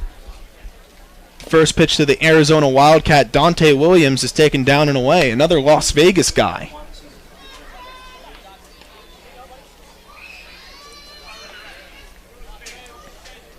That's where the small ball comes in handy. YD hits a home run. Simple as that. 1 home run, 1 run. Kettleers need 5 hits and some bunts to get on the board. Nonetheless, we're tied 1-1 as Cam Williams takes the second pitch for ball 2, 2-0.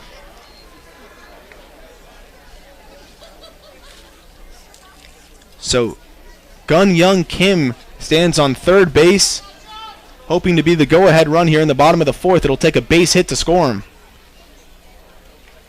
Pitch hits Cam Williams right on the elbow guard, and he'll take first base. It'll flip things back around to the top of the order. Not what John Beller wanted there. You probably wanted to go after Cam Williams. Now he's got to face the Golden Spikes finalist, reigning batting champion in the NCAA, Nick Gonzalez. Yeah, that's why you wear the elbow guard for one, and Dante Williams did a good job to hang in there and wear it. Talk about point of emphasis in baseball all around. College baseball has tried to put an end to players leaning in, and we've seen a couple borderline calls through the college regional and college world or super regionals of guys that umpires perceive as kind of sticking that elbow out or sticking the leg out, and you get a bruise and nothing to show for it because now they'll call it a strike. Yeah, that's pretty crazy. It's a changing game. Baseball is just changing in a lot of different ways. You talked about the defensive conferences kind of being limited now as like the timeout, and Dante Williams was able to get the benefit of the call there. He definitely got him on the elbow, and now the first mound visit of the ball game. Scott Pickler goes out to talk with his lefty and John Beller and try and calm things down. The small ball has gotten him out of sorts in this inning. I like the direction by Mike Roberts, and what's been even better has been the execution by these players. Remember, it was Casey Schmidt who started with the single, but then the slash play by Kim, and then the sacrifice by Dodd, and that's about all she wrote. The RBI ground out by Cam Hill is very fundamental, just keeping it in the infield. None of these hits have been anything flashy. Every single bat the Kettleers have put on the ball today, not many of them have had much, so it's good to see the Kettleers have used a different way of getting back into this game to tie it 1-1. And YD's actually going to go to the bullpen. We'll see who the new pitcher is. We'll go to a quick break as he warms up, and that'll do it for John Beller. The final line for him will be next as we go into a quick commercial break.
So welcome back to Lowell Park. We're in the bottom of the fourth, 2 away here. The new pitcher for YD is Chase Smith out of Pittsburgh in Marietta, Georgia. Went to Pope High School. He is a righty. They probably brought in to face Nick Gonzalez, and we'll give you the final line on John Beller. 3 2/3, 1 earned run, 1 walk, 1 hit batter, 3 strikeouts, and he was able to scatter 5 hits, but he is responsible for the runners on first and third in Kim and Williams. As now Nick Gonzalez steps up to face the right-handed pitching Chase Smith. Smith boasted a 3.16 ERA as a freshman, striking out 20 in 31 innings pitched. As a sophomore, 4-6 with a 2.72 ERA, and led the team in appearances with 33. Mostly was the closer for the team with 5 saves. Now Gonzalez looks to put the Kettleers ahead here in the bottom of the fourth with 2 away. Williams takes a big shuffle step, and they're going to call a balk. And the Kettleers are ahead now in the most unconventional way possible. Looks like Williams took a huge shuffle step off of first base, was able to startle Chase Smith just enough for him to balk home the run. So now the Kettleers have scored 2 runs in this inning, with the only ball leaving the infield being Casey Schmidt's leadoff single. Oh my, that was unbelievable. Well, the Kettleers will take it, a balk to take the lead. First pitch to Gonzalez is swung through, fouled straight back for strike 1. And you gotta love it. Mike Roberts has got to love this inning. His team has basically shown off every little wrinkle that he likes to employ throughout this entire summer with the small ball. Base running, base lead, a slash, a bunt, a single, really good stuff. Pitch is grounded out to the shortstop Pickett, who fields it on a hop, throws it on over to first to Wold, and just beats the hustling Gonzalez for out number 3, but not before Cotuit scores 2 runs. Cotuit now has the lead 2-1 over YD. We will be back in the top of the 5th with my buddy Sam Niederman on the call. You're listening to Cotuit Kettleers Baseball on the Cape Cod Baseball Network.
Hello again from Cotuit, top of the 5th inning, and the Kettleers have the lead, 2-1 over the YD Red Sox. Cotuit posts up 2 in the bottom of the 4th inning on some small ball. RBI ground out by Cam Hill, and a balk brought in the 2nd run and the go-ahead run in GeonHyoung Kim. So now it's 2-1 Kettleers. Top 5, and YD sends up 7, 8, and 9. Suddelson, Hueth, and Picketts against the right-hander Chris Farrell. Righty's first pitch is off the plate, 1 ball and no strikes. Farrell has worked 4 scoreless so far. He's only allowed 1 hit, and that was a solo home run to Jack Wold in his last inning of work. Offense picked him up in the last half inning. He's got a 1-run cushion. Suddelson 0 for 1 with a strikeout today, and he golfs a fastball high and deep to left center field. Williams at the fence, and he's got just enough room to make the grab for out number 1. A well-struck ball by Jack Suddelson, but instead it stays in the ballpark. And Farrell gets the leadoff batter for the 5th consecutive time in this ball game. 1 down and nobody on for Brendan Hueth. Time called on the diamond. Mike Roberts comes out of the dugout on the third base side and motions to his bullpen in left field. It looks like that'll be it for Chris Farrell on the mound today. He works the first out of this 5th inning. Mike Roberts walks out and meets with the entire infield and the catcher Colton Kessler. And a new pitcher trots out of the dugout, the bullpen down in left field. We'll get you that pitching change on the other side of this break. Kettleers 2 and YD 1 here in the top of the 5th inning with 1 out. You're listening to Cotuit Kettleers Baseball.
Top 5, new pitcher on for the Kettleers. It's Matt Moore, a left-hander out of Purdue, who is making his first appearance on the season.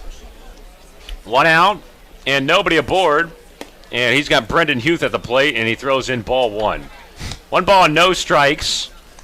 1 out and nobody on. Chris Farrell worked the first 4 1/3 innings of this game. Only allowed 1 run on the 1 hit. That was Jack Wold's home run.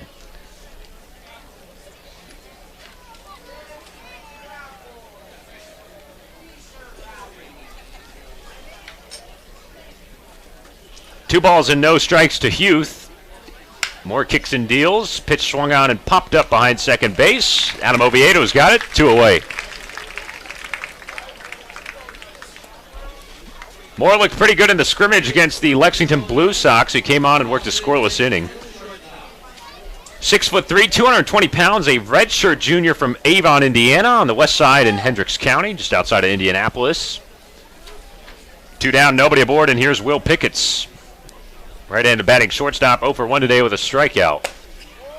Pitch 1, high and away. 1 ball, no strikes.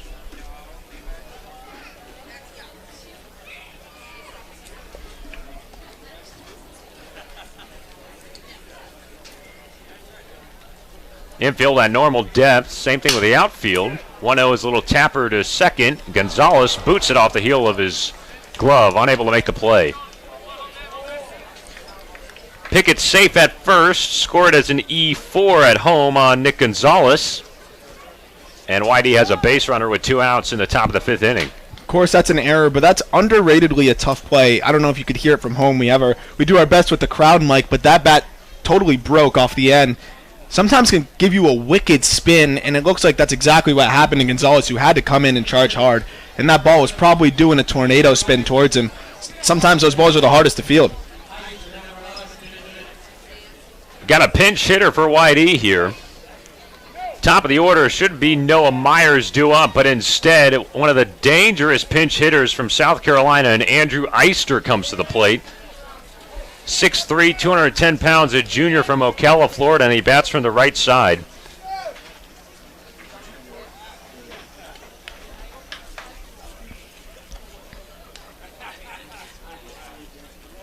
Runner on first and Picketts after the error, 2 down.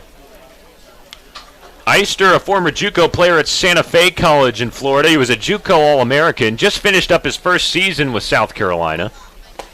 And he takes a curveball for strike 1. Hit .309 with the Gamecocks, 10 home runs, 32 RBI in 50 games, and 47 starts. This is one of my favorite guys on the YD roster. I think he could be really dangerous and probably an everyday bat, even though he didn't start today. Probably one of the better power bats on the YD squad. Moore looks over to first, nothing doing. Head first slide by Picketts. Kettleers 2 and YD 1, top of the 5th inning. 2 down and a pinch hitter, and Eister at the plate. Played in the Valley League last summer, one of the oldest wood bat leagues in the country, and he hit over 400 with 9 home runs and 35 driven in. Moore kicks and deals, 0-1. Curveball, that's in there. No balls and 2 strikes. Eister, a guy who's been drafted twice, 27th round out of high school, and then the 32nd round just this past year out of Santa Fe, likely electing to go to college here in South Carolina. 2-1 Cotuit, top 5. Runner on first and Picketts, 2 outs, and Moore's 0-2. Hard fastball down and in, 1 ball and 2 strikes. Kettleers at home in the white pinstripes, trimmed in maroon. YD in the road reds on white pants, trimmed in blue. Good opening day crowd here at Lowell Park. Grandstand on the third base side, filled up to capacity. Plenty of youngsters running around. Lots of lawn chairs down the left field line. Mike Roberts outside the third base dugout. 1-2, runner going in Picketts. Waving a foul by Eister. And hopefully Colton Kessler's okay behind home plate. Looked like he took the brunt of that foul tip. Time called on the diamond. Jeff Merzell, the home plate umpire, goes out and gives Kessler a little bit of time. He drops down to his knees and hopefully he's all right, stretching out his groin. It might have hit him on the front part of the thigh or the upper quad. It's probably the worst part of catching right there. It's a catcher's worst nightmare. Sometimes those foul tips will ricochet straight down. Not much you can do about that. Matt Moore, the lefty out of Purdue, on the mound, relieving Chris Farrell. 2 outs in the 5th. Kettleers up 2-1. Picketts on first. 2 outs and Moore posts up the right leg. Leg lift and a move over to first. Nothing doing. Picketts back in.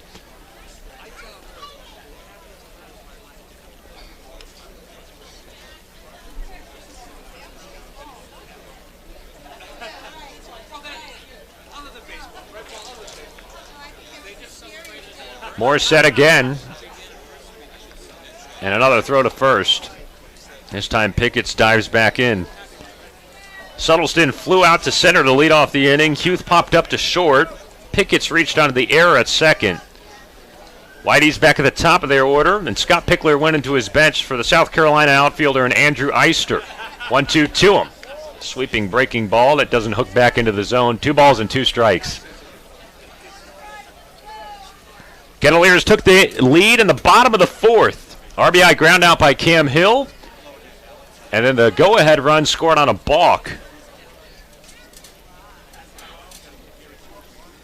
2 outs, runner on. Matt Moore's 2-2. Breaking ball, whipped over to third, past a diving Schmidt, and into left field for a base hit. Pickett stomps on the brakes at second, and Andrew Eister comes up with a pinch hit single into left to extend the inning for YD here in the 5th.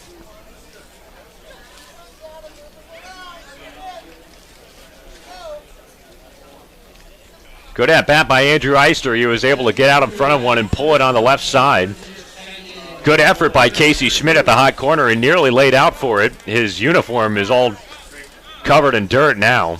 It actually had been before that pitch. He slid around the base paths running earlier today. Nevertheless, the inning continues for YD. Here's Adam Kerner, the catcher, 0 for 2 with a pair of strikeouts. And before he steps in, time call behind home plate. Kessler wants to go out and talk with his lefty and Matt Moore. This ball game began with a couple of pitchers grooving early. It was Chris Farrell who went 4 1/3, only allowed a hit. He is not responsible for either of the runners on, so you can mark it down as a shutout for him in his first career start with Cotuit. Walked a couple of batters and struck out 5. Matt Moore came out of the bullpen, got 1 out, and in the 3rd out was able to reach in an error in Pickett's, and then the base hit there just by Eister. Kessler wraps up his mound meeting. Justin Merzell behind home plate just said second defensive conference used for the Kettleers, and now Mike Roberts is going to go out there and mound visit and signal to the bullpen. So the Kettleers are going to make another pitching change in this inning. It's a game of matchups here in the top of the 5th. Matt Moore looks to come out after facing a couple of batters, and the Kettleers go to the pen for a new arm. We'll have that for you on the other side of this break. Kettleers 2, YD 1. You're listening to Cotuit Baseball on the Cape Cod Baseball Network.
Welcome back to Cotuit. We've got a pitching change. Matt Moore is out and another left-hander is in. He's from last year. It's Joey Walsh out of Boston College who comes on. 6'1", a 245-pound redshirt junior from Plymouth, Mass. And he makes his first appearance on 2019 with 2 on and 2 out, and Adam Kerner at the plate. First pitch, a slider, down and in, ball 1. And we got a guest in the booth for the next inning and change. That is one Mr. Beck Way from Belmont Abbey College. My friend, thanks for joining me in the booth. Thank you. You doing all right? You enjoying this opening day? Yeah, I'm doing good. I'm happy that we're winning, and I'm happy that our starter got out there and did what he needed to do. Let's see if we can get out of this. Kerner, a bouncing ball to third. Schmidt, good throw. Good stretch by Dodd, your teammate over there at first, to get out of the inning. So Joey Walsh does his job. He faces one batter and retires the side. And YD leaves 2. No runs on 1 hit, no errors, or 1 error, and a couple left on base. We are through 4.5, and it is 2-1 Kettleers. We'll be back in just a moment. Beck Way joins us for the bottom of the 5th. You're listening to Cotuit Kettleers Baseball on the Cape Cod Baseball Network.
Welcome back to Cotuit. Kettleers up 2-1 here in the bottom of the 5th inning. Kettleers coming to the plate with the heart of the order up. 2, 3, and 4 due up, sporting a 1-run lead. And we've got Beck Way in the booth with us again, my friend.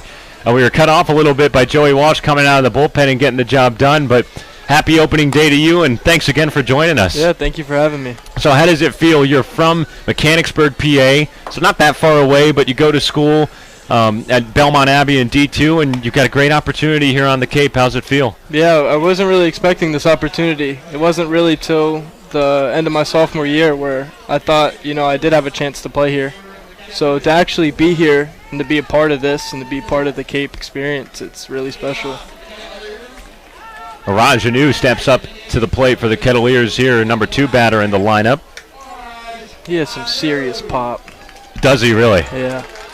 He's 1 for 2 with a hard-hit single today and a strikeout.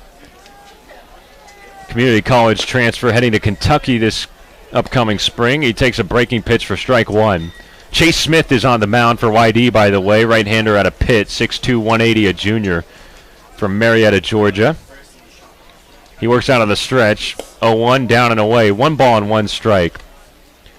So you're a pitcher, obviously. What are you featuring when you get out on the mound? What's in your arsenal of pitches? I got a fastball. It's 2-seam tail to it. I got a slider and I got a changeup. Which one's your favorite to throw? I like throwing the slider because I like seeing the hitters swing and miss. That's got to be my favorite part about that pitch. How long have you been playing baseball for? I've been playing baseball since I'm about 6 years old. Getting into it at a really young age and sticking to it. Swing and a miss by Anu. He goes down swinging. Yeah, that's the first out here in the home half of the 5th. I played football growing up too, so it was between football and baseball. And it wasn't until high school where I decided that baseball was something that I wanted to play and play at the next level. So you've grown up in PA your whole life then? Yeah, PA, born and raised. Who are your teams then? Philadelphia Phillies. Nice, nice. Huge Bryce Harper fan. Yeah, that was a big get, but yeah. So far, what do you think? It takes a while to sell in at Citizens Bank, especially with our fans. We're kind of intense. Yeah, the Philly fans. Yeah. I couldn't imagine playing there. Oh, yeah. With our fans.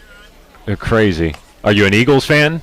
Not an Eagles fan. Really? Steelers. Okay, how does that work? Is it just like you choose, or you kind of just equidistant to both? Or? So where I am 3 hours from Pitt, 3 hours from Philly. So for me, I feel like I could choose that. Oh. Yeah. Nice. Well, that's probably the better one to choose out of the two. Yeah. I don't know how the Steelers are going to do this fall, though. I don't know. It's a mess right now for them. Yeah, I think Big Ben's retiring after this coming year. I think he wanted to retire the other year, didn't he? Yeah. They got him back, though. Yeah, and Le'Veon Bell is gone, obviously. Antonio Brown is gone. So the Killer Bees broke up. Yep. But the Phillies are doing all right. They're not in first place, are they? Or they are? Yeah. Yeah. Ground ball from Adam Oviedo. Taken by Tirada at third, 2 down. We've got Beck Way joining us in the booth. Belmont Abbey pitcher, first year with the Kettleers. Great to have him here in Cotuit experiencing opening day. Have you been to the Coop yet? I have been to the Coop. Okay, what do you think? That was recommended by the coaching staff and past players here. The Coop is a great place. Their sandwiches are good. Great people there. It's great people here in Cotuit, too. That's one thing about Cotuit that I like here. The people around this area are very nice. Oh, yeah. It's a classic area, man. Yeah. You'll love it this summer. Fans are great. Host parents are great. Nice. Where are you living at right now? I'm living in Centersville with Stacy and Chris Rogers. Okay, great. Yeah. Great.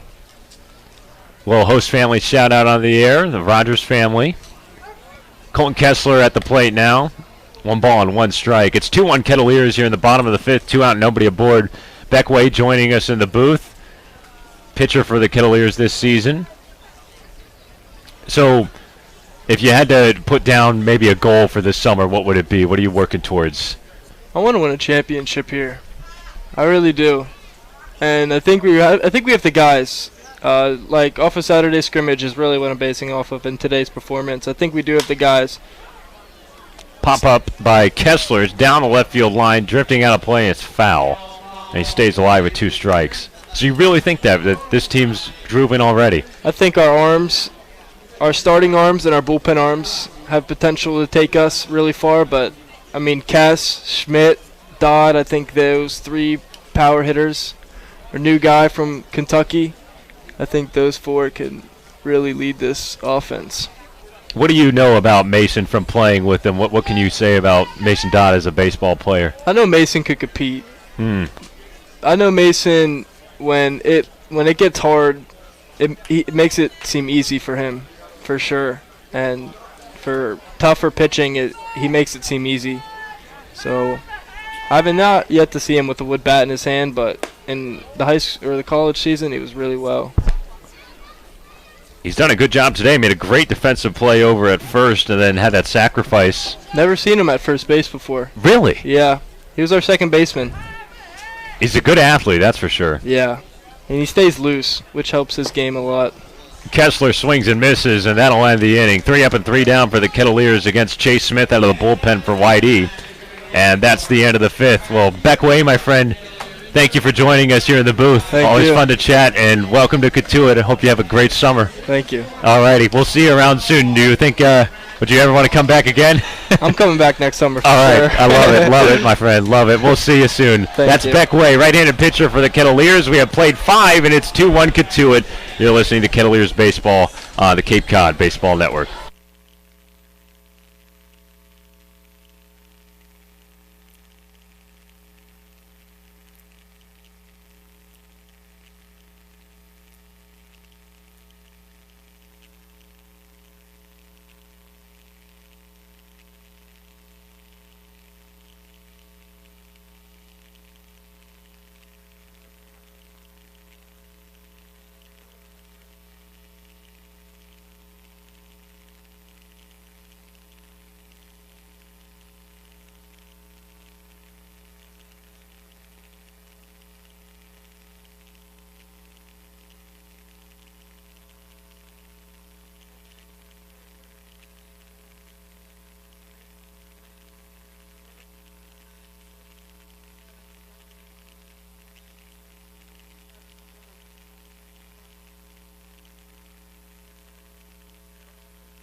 Welcome back to Cotuit.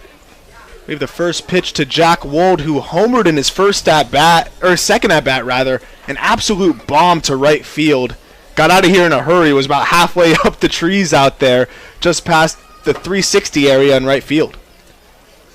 The 1-0 is taken on the outside corner for strike one.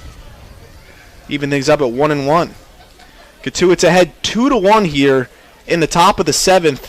They've scattered 5 hits while YD just has 2, but the 1 home run has been valuable so far. That ball misses in the dirt and gets to the backstop. Now 2-1 to the power hitting Wold.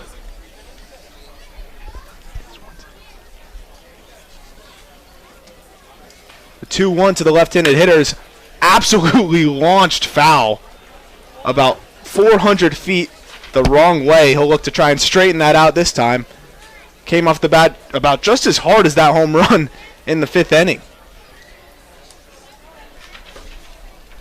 None away here in the top of the 7th.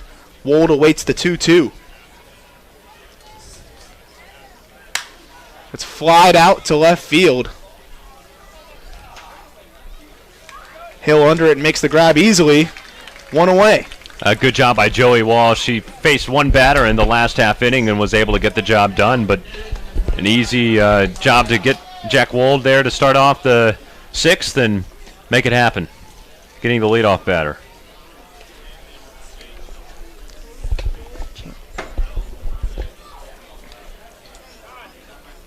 So that will bring up Austin Wells, the DH. First pitch is grounded up to Nick Gonzalez, who fields it on a hop, throws it over to the first baseman Dodd for out number 2.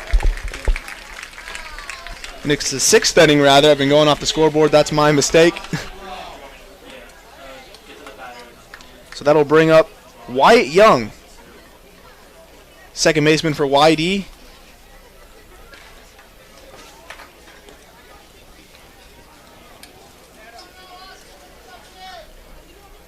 Sophomore out of Pepperdine. First pitch is a curveball that misses up, ball 1.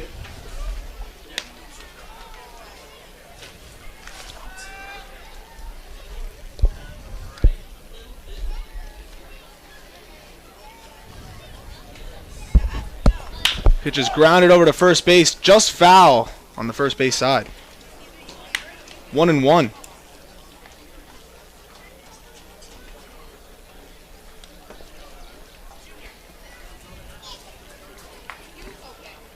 Wells steps back in and awaits the 1-1.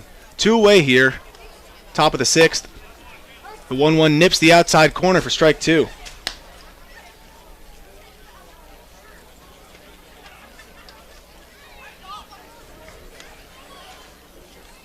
One ball, 2 strikes, 2 outs.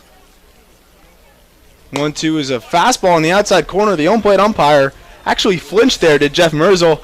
Looked like he wanted to ring him up, but he stopped himself, so.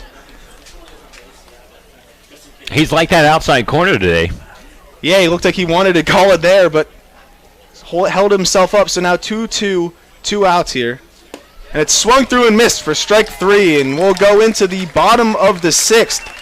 Cotuit will look to expand upon its 2-1 lead. You're listening to Cotuit Kettleers Baseball on the Cape Cod Baseball Network.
First pitch to the third baseman Schmidt's taken down and away for ball one. Schmidt was the rally starter for that two-run Cotuit ending in the fourth that was able to get them on the board. Hit a line drive single up the middle, and then the rest was just small ball. Scored 2 runs without another ball leaving the infield. Schmidt takes it inside there, 2-0. Way ahead is the third baseman. The 2-0 to Schmidt. Swung on and fouled just past the third base line. Make things 2-1. Casey Schmidt's played a really good ball game today. You mentioned the base hit earlier, Aram. He's sold out in the field, has done a great job defending. Well, the dirty jersey will show you that. And he's a guy, like we've mentioned, can do everything. He's going to pitch for the Kettleers. He's going to hit. Maybe even can close some ball games as he fouls off another one towards the third base dugout. It'll even things up at 2-2. He looks like the kind of guy that could wreak havoc for another team just by his effort.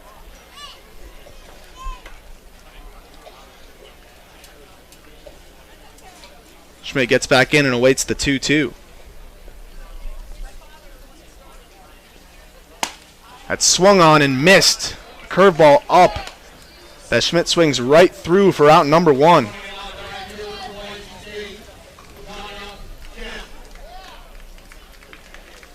So that'll bring up the left-handed hitting right fielder, GeonHyoung Kim. As we'll have another pitching change. YD coach will go to his bullpen one more time. We'll get the final line for the past YD pitcher when we come back.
Welcome back to Lowell Park. We got a new pitcher for YD. It's Legend Smith out of Oklahoma, a junior, left-handed pitcher. A native of Oklahoma, went to Binger One High School. 27 appearances this past year, pitched to a 3.66 ERA, 19 strikeouts in as many innings pitched. Now it looks like the Kettleers are going to send up a pinch hitter to face him in Colin Davis, infielder out of Wofford. As Coach Roberts is playing the lefty-righty splits, we've seen him do it on the mound, and now we're seeing him do it at the plate. Colin Davis out of Wofford had a pair of hits in the exhibition match. We'll see if he can keep the momentum going here into opening day. First pitch to Davis is taken up for ball one.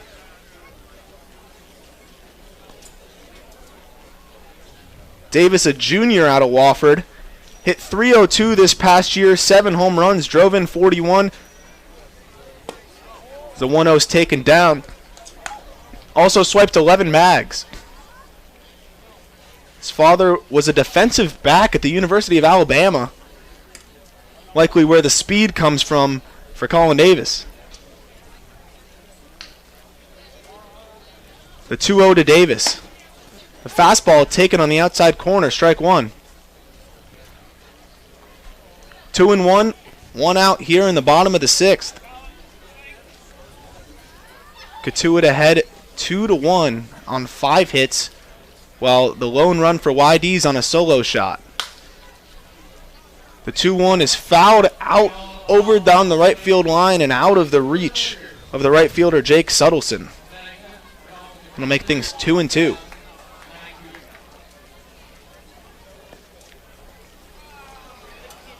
Suddelson jogs back to his position after he tossed the ball over to a young fan watching from the right field line.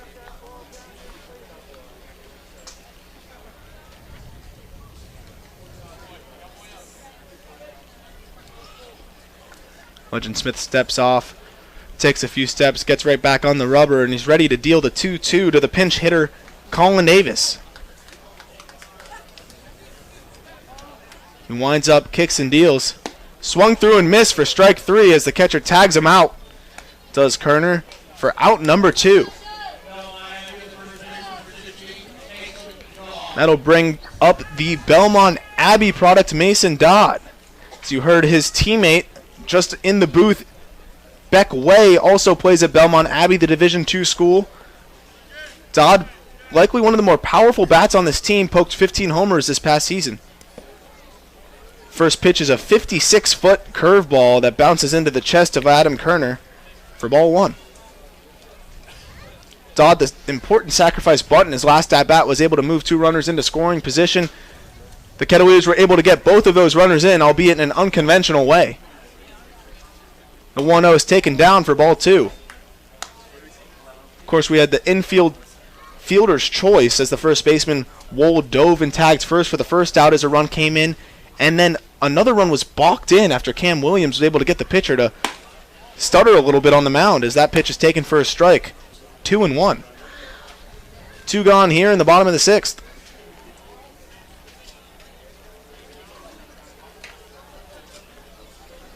The 2-1. Another fastball taken right down the middle. Make things 2-2.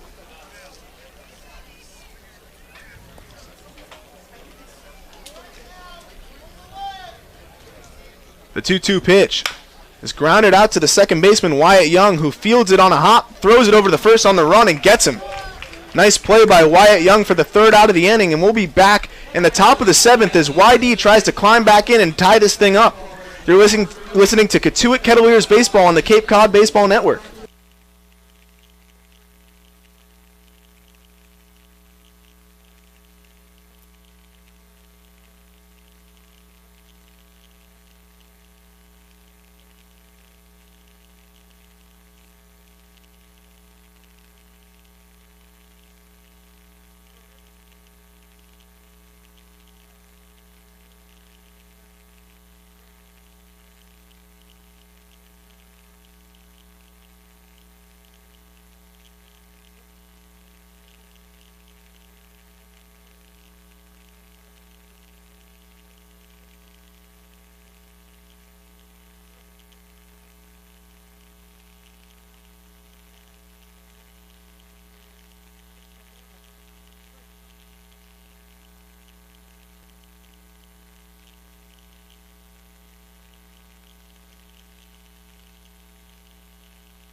Welcome back to beautiful Lowell Park. Aram Layton alongside Sam Niederman.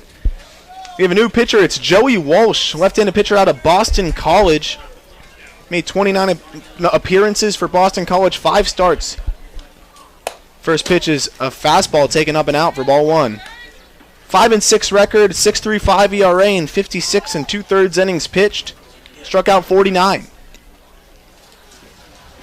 Missed 2017 with a torn flexor. Pitched with the Kettleers last season. The 1-0. taken for strike one as Young squares and pulls it back. Nip the outside corner.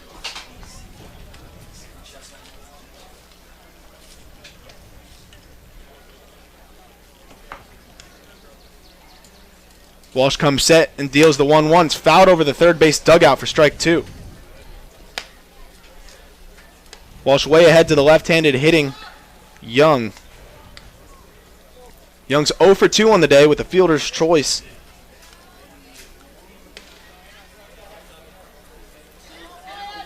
Young, a native of Honolulu, Hawaii, the longest venture out of everyone on this team. Curveball taken inside for ball two. We're evened up at 2-2. Jake Suddelson, the Ivy League Player of the Year, waits on deck. And Brandon Hueth after him in the hole. The 2-2 swung through and missed. Strike three for the first out of the inning. That'll bring up Jake Suddelson out of Harvard University. Well, Chris Farrell struck out 5 guys in his first 4 1/3 innings to start for the Kettleers. Now Joey Walsh has a pair of strikeouts. Kettleers have struck out 7 YD batters.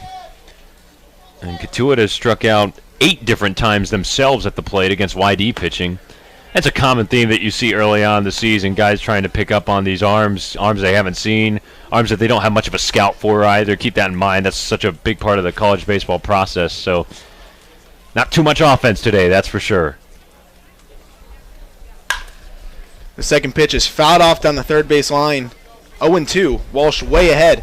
Yeah, and that's the thing that's amazing about the Cape Cod League is you're connecting players from all different parts of the country, all different conferences. Really puts them to the test and puts them through the gauntlet, like we always say.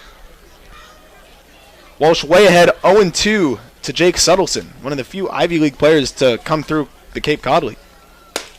The 0-2's taken outside for ball one. Do you have any Harvard guys in the Cape Cod League off the top of your memory? No. Can't really think of any. Of course, one of the 1-2 misses up. Arguably maybe the greatest ever to don the Cotuit Kettleer pinstripes was Ron Darling in 1980, Cape League MVP out of Yale, which is pretty crazy. It's a long time ago, too. I think it's so different now with where most of these products are coming out of. As that ball is launched just foul out down the left field line. Probably had the distance, but was not able to keep it fair. He yanked that thing pretty far foul. Not close enough to make it an LSU home run by the foul pole last night. No review on that one, I don't think. No replays of the Cape League either this year. That's funny. The 2-2 with one away. It's taken up. We'll make things full here. That was a big game last night. Florida State won. They did it. A lot of upsets around the Super Regionals. UCLA getting knocked off by Michigan. We got a few teams that we didn't think would make it through here. Auburn knocking off UNC at UNC. It's been an exciting Super Regional as that pitch is fouled off again, and we'll do the payoff pitch one more time. Yeah, that's actually really good news for Cotuit. So many Kettleers in waiting that should come here in the next couple of weeks. Guys that Cotuit would have banked on going to Omaha and will come out a couple weeks early. So that'd be Joey Loperfido at Duke. You've got a player in Holden Powell, an All-American closer at UCLA, who has a week or so to regroup, and he can come back. That ball's laced over the shortstop Ovieto's head for a base hit. And YD has something going for the first time since Wold hit the solo shot. Just their third hit of the ball game as Suddelson waits on first. And that'll bring up Brandon Hueth, the left fielder. Pretty crazy. The only other base hit is Andrew Eister's pinch hit single that came with a couple of outs in the fifth. It's a big part of the game for Joey Walsh and the Kettleers. Want to make sure you take care of business against the bottom of the order. Get yourself through 7 scoreless innings as a defense and keep that lead heading into stretch time. That'll actually be the substitute, William Escala, the guy out of Miami, not too far from my own stomping grounds. Plays at the University of Miami. South Dade High School grad. So he takes the first pitch for a strike.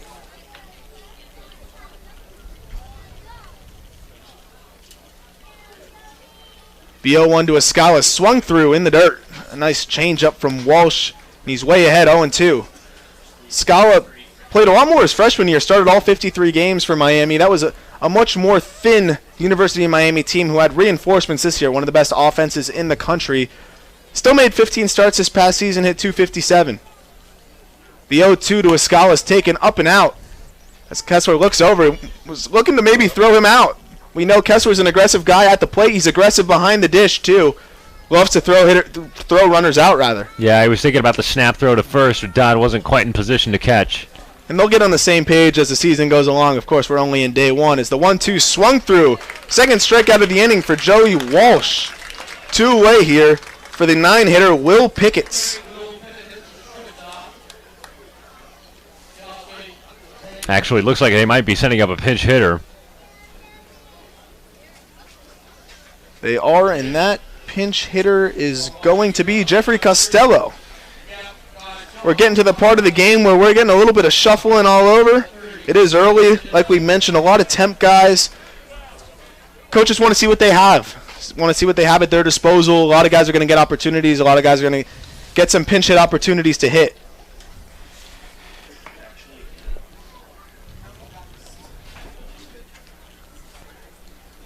Costello awaits the first pitch from Joey Walsh, who comes set staring over at Stuttlefield at first.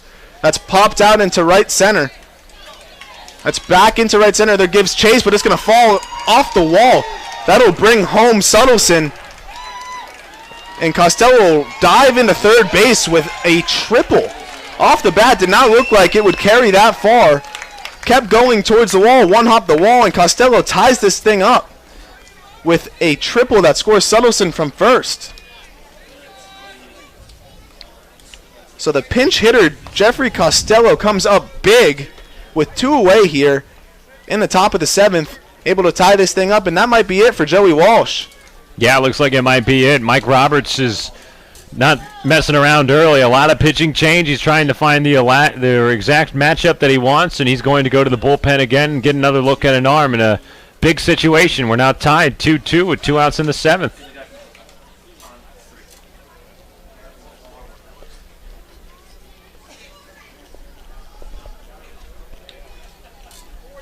And we'll have more information on the new pitcher when we're back. You're listening to Cotuit Kettleers Baseball on the Cape Cod Baseball Network.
Welcome back to Kettleers Baseball. We got 2 away here in the top of the 7th. The new pitcher is Bo Hofstra, a big power arm out of Purdue. 6'5", 235, a guy that can run it up to the mid-90s, maybe even touch up to 97.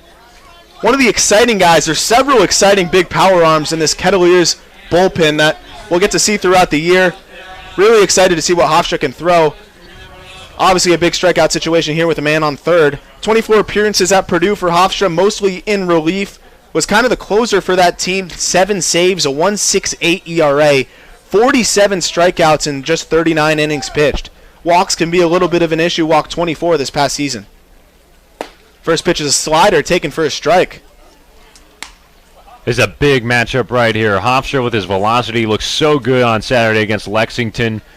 Was able to rack up a couple of strikeouts, and he's up against Andrew Eister, the pinch hitter who singled back in the 5th. The 0-1 is swung through and missed. A big hack by Eister, and it's 0-2. This is power versus power. A big power hitter in Andrew Eister, the South Carolina commit, and a big power pitcher in Bo Hofstra.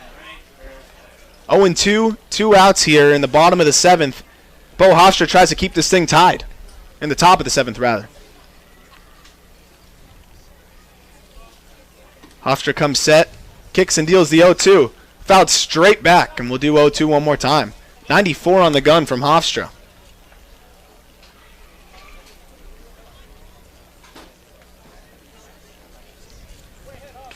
Mentioned some of the other power arms in this bullpen. Kyle Nicholas, a guy who can hit triple digits. We'll see if Coach Roberts calls on him today, or maybe he'll be used later in the week, but plenty of power arms at his disposal. The 0-2, it's a fastball taken away. 1-2.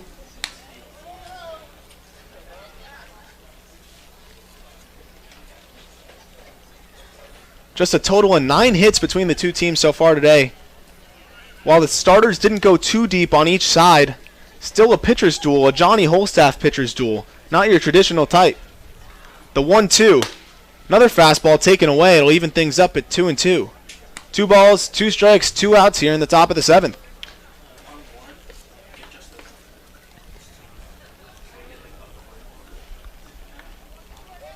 Eister with a slightly open stance. Steps back in real nicely and takes a big hack at every pitch. That's lined over the second baseman, Nick Gonzalez, for a base hit. And YD takes the lead on a 2-out single from the substitute, Andrew Eister. Eister is in line to be player of the game right now if you're a YD Red Sox fan. Huge hit after the triple that tied up the game by Jeffrey Costello off the bench as a pinch hitter. Eister comes up with his second single of the day. This time a little opposite field poke. Nick Gonzalez was playing a little in on the previous pitch, but then actually scooted back for that pitch and still wasn't able to get it in short right field. So YD is back in front with 2 runs here in the 7th.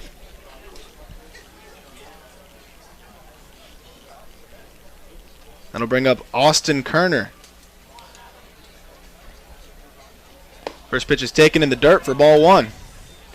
Kettleers have work to do. Sun's going down, and on this overcast night, probably not going to have too much time where this is a well-lit ball game. One of the infamous quirks about Lowell Park is that there are a lot of ties here. If a game goes into extras tied and there's not enough time to finish it with the light. 1-0's fouled over the first base dugout. 1-1. Eister not much of a threat to run at first. A modest lead off the bag. Dodd still holding him on. Hofstra comes set, kicks and deals the 1-1. It's a changeup taken at the bottom of the zone for strike 2. Hofstra way ahead of the catcher Austin Kerner, who has a pair of strikeouts already on the day.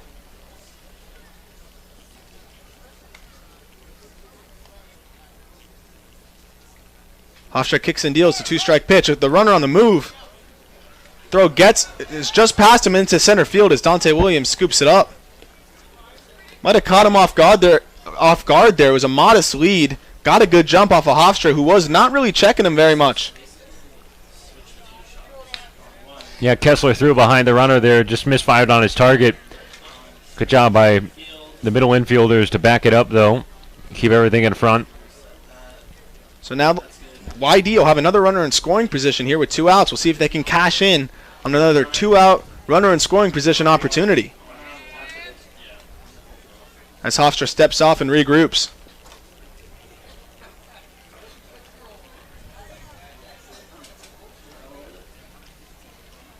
Hofstra waits his sign, comes set. The 2-2. Fouled off again. We'll do 2-2 one more time. Jack Wold waits on deck.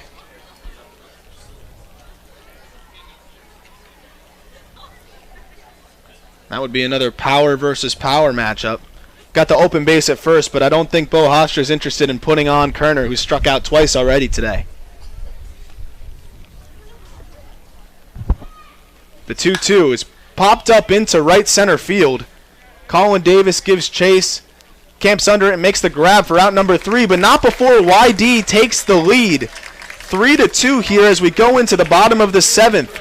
You're listening to Cotuit Kettleers Baseball on the Cape Cod Baseball Network.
Welcome back to the town of Cotuit. The Kettleers are chasing one run here in the bottom of the 7th.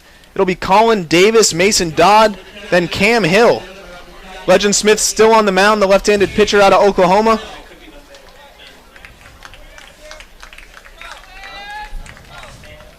That's Cam Hill leading off.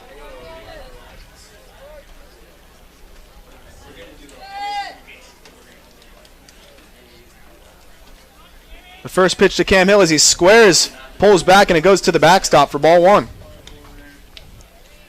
Cam Hill's had a nice productive day today. Bunt single back in the 2nd.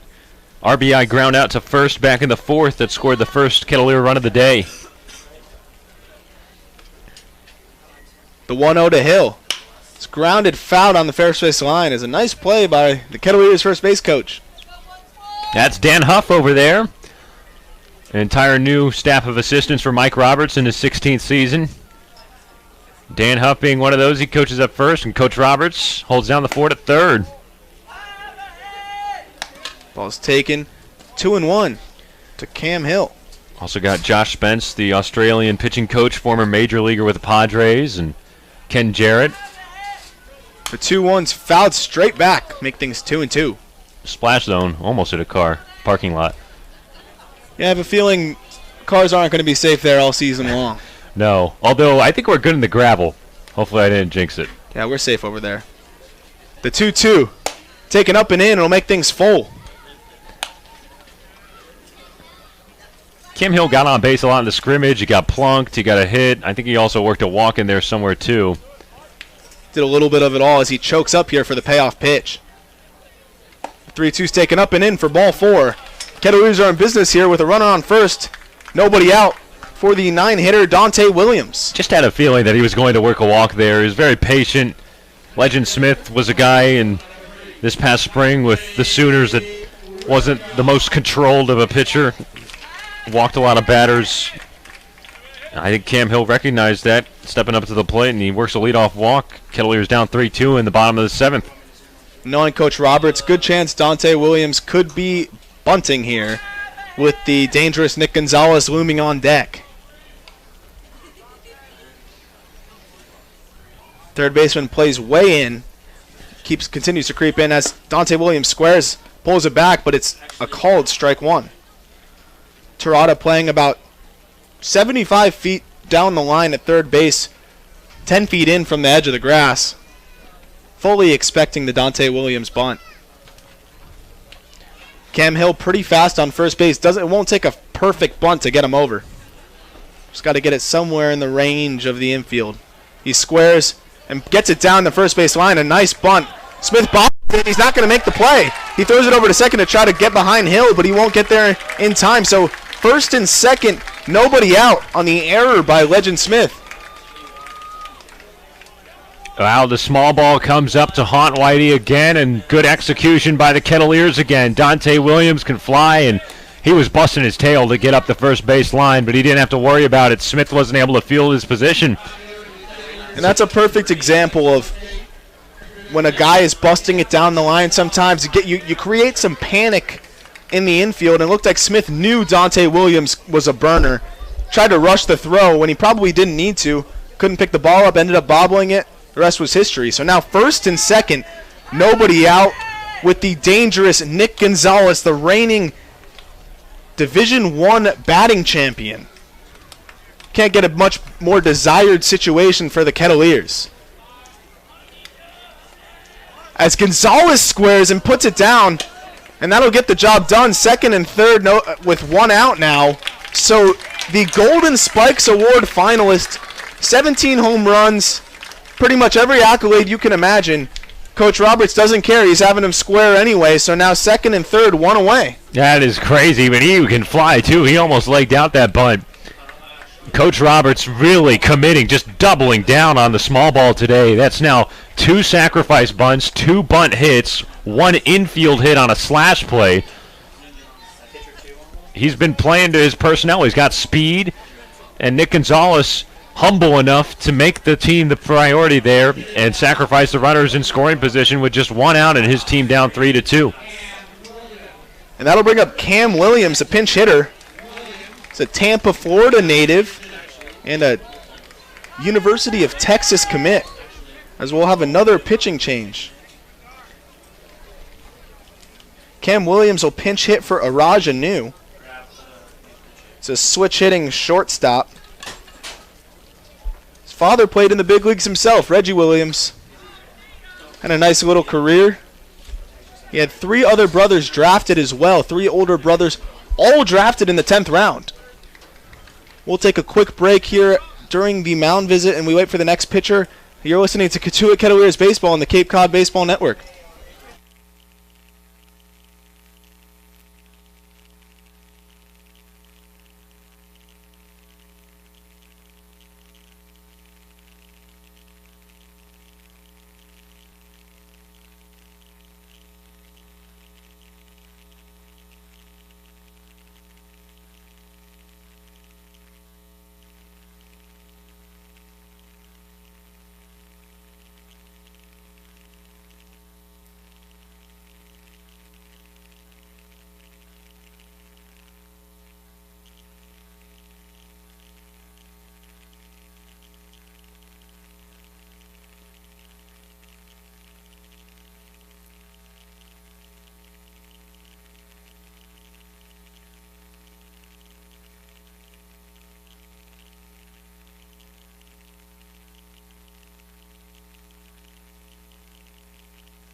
Welcome back to Lowell Park. We have another pitching change. It's been a little bit of a chess match so far here on opening day.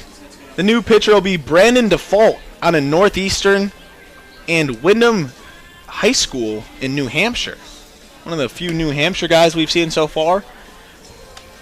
He pitched mostly out of the bullpen as a freshman, pitched to a 5.89 ERA in 26 innings pitched, struck out 20. This past season, 1-2 with a 5.40 ERA, 3 saves, 55 innings pitched, but 35 walks, so control can be a little bit of an issue for Default. And that'll bring up Cam Williams, a switch hitter who is ready to come up from the right side, has to flip it around, put the elbow guard back on the right elbow from the left elbow, and he'll go from the left side here. Exciting opportunity for Cam Williams. San Jacinto JUCO product this past year, had a really good season. Played his first couple of years at Dallas Baptist University. Now he's going to transfer to UT Austin in the fall. It's an exciting time for him, and he's got an opportunity here to give the Kettleers perhaps the lead. He's got the blue-collar look with the no batting gloves, and he waits the first pitch. It's a fastball, 89 miles an hour, that misses off the plate away. He's ahead 1-0. Patient hitter. He said he led his team in walks this past season. Also hit .343, 9 home runs, 13 stolen bases. Another guy that kind of fits that five-tool mold. The 1-0 to Williams, swung through and missed. Strike one.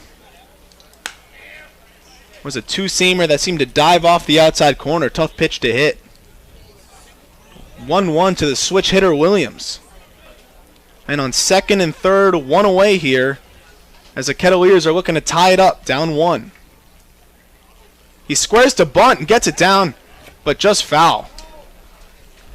So we see Coach Roberts experimenting with a lot of interesting decisions so far, bunting the reigning batting champion in Division I, and now trying a little safety squeeze here with Cam Williams. Yeah, he's been doubling down with his chips, pushing all the chips in on the table with the small ball this afternoon. And it doesn't look like he's trying to turn away from it here, but with a 1-2 count, Williams got to swing away. So 1-2 to Cam Williams. Looking to put a ball in play here. He fouls one straight back, and we'll do 1-2 one more time. Middle of the infield is playing back, so a ground ball up the middle will score a run. The corners are playing about even with the bag. Outfielders playing straight away. A lot of speed on the bases. Dante Williams on second. Cam Hill on third. Pitch is grounded back to the pitcher. Cam Hill is in a rundown, but he goes back, decides to throw to first base and gets the out as Cam Williams dives just back. Dante Williams, rather, dives just back in time into second base. So that was a ground ball right back to the pitcher who makes the quick grab. Check the runner Cam Hill at third, who was maybe caught in between. Might have had a chance at him at third. Decides to get the sure out at first base. And now it's first and second, two away in the bottom of the seventh here. Dufault did a good job to run at the runner and Hill on third base and then turn towards Williams at first and get the runner there. And then Dante Williams at second almost came off. Adam Oviedo takes the first pitch for a strike. Just realizing that with those three players involved for the Kettleers, we had the fusion of all fusions with the two Cams and the two Williams. Cam Hill, Cam Williams, and Dante Williams. Yeah, if you notice, I stumbled on the names a little bit. Hopefully we'll square that away. I don't think we'll have a situation that difficult the rest of the season. Cam H, Cam W, and D Williams. Yep. And C Williams. Yep, that's a broadcaster's nightmare right there. Now 0-2 to Oviedo, who's looking for his first hit of the day. Big spot for Obi to try and be mentally tough and recover. The 0-2 to Oviedo, taken down and away for ball one. Tough spot for Williams there, who pretty much had to hit it anywhere else, but the pitcher was able to get a glove on it. The only way the runner wasn't going to score there from third. So now 1-2 to Oviedo, who's looking to pick up a big base hit, which would probably score two. It's a ball in the hole as Williams gets around third. We're going to have a play at the plate. The throw will be... Williams slaps jump for the throw. A great throw from the left fielder, Andrew Eister, but not in time as Cotuit takes the lead on a two-run base hit from Adam Oviedo. Wow, hello again, Adam Oviedo. A huge hit through the left side. Big recovery with two strikes on him after striking out in his first two at-bats looking. He's able to come up and execute on the one pitch that mattered the most and push his team over the top here in the bottom of the seventh. And that's just clutch. That's the clutch gene right there. 2 strikes, 2 outs, 2 guys in scoring position. And that's where the huge speed on second base. Williams able to score on a relatively routine single out there. Fantastic throw by Eister to even make it close. Yeah, Eister cannoned that thing in there. It was a little high for Kerner, and that allowed the trailing runner and Williams to slide right in between his feet. And there was too much time from Kerner to try and put the tag down to actually get the runner and Williams. So all the little things add up. I think Williams would have been safe regardless, even if the throw was on time. I think he had a step or two on it.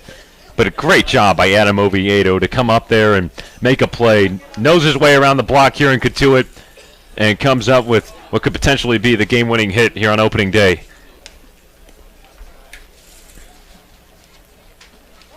But Default isn't out of the woods yet. He has the power-hitting Kessler in now. Not an easy out by any stretch. Takes the first pitch for a strike on the inside corner. Colton Kessler, haven't seen it. He's actually had a couple line drives off the bat so far today. Looking to maybe tap into that power a little bit and poke one out of here with 2 outs. Definitely takes a big swing every time. First pitch is taken inside. Even things up at 1-1. He's a guy that never gets cheated at the plate. Looks like he's always swinging to put one into the trees. Had a base hit in his first at-bat and lined out in his second. The 1-1 to Kessler. Taken up and out for ball 2. Oviedo stands on first with 2 away here in the bottom of the 7th. Big 2-run single to give the Kettleers the lead. 2-1, 2 outs here.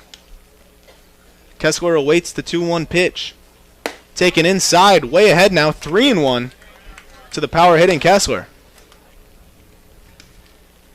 See, light is beginning to become a little bit scarce here as we hope the game picks up pace.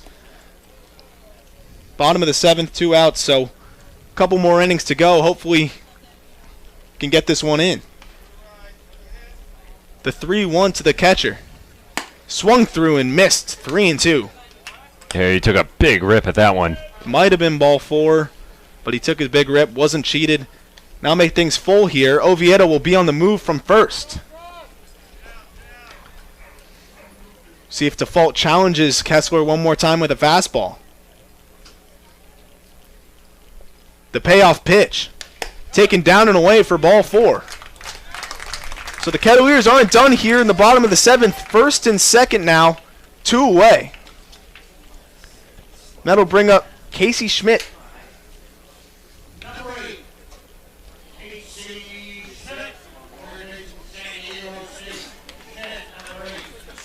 Schmidt set the table in the 4th inning where the Kettleers got 2 of their runs. Half of their runs came in that 4th inning on a little bit of chaos. Looking to come up big with 2 outs. First pitch is swung through and missed for strike 1. Schmidt looks like he's had a busy day at the office as he takes a stroll around home plate. Facing us shows that dirty jersey from head to toe. Been diving all over today. Could be available to close this one out too. The 0-1 to Schmidt, taken down for ball 1. 1-1.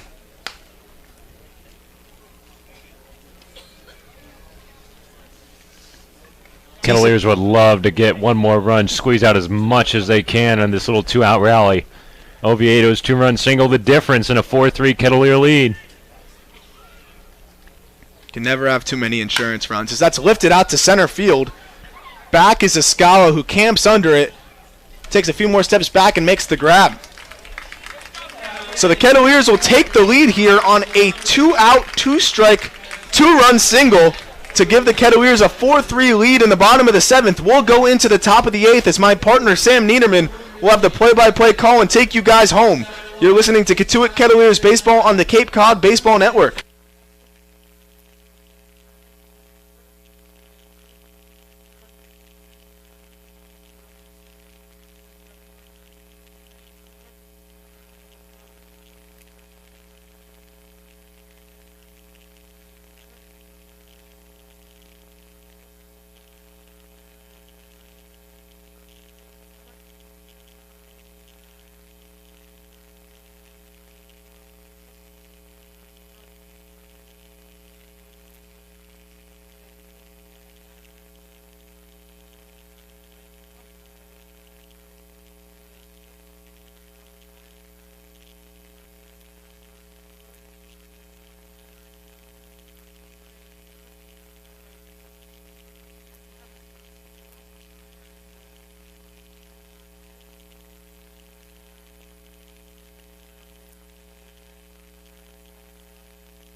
Let's do this thing. Top of the 8th on opening day, and the Kettleers have the lead again, 4-3 over YD. It was Adam Oviedo who came up with a big 2-run, 2-out single with 2 strikes on him to push the Kettleers back on top in the bottom of the 7th inning. We enter the 8th with a new Cotuit pitcher on the mound.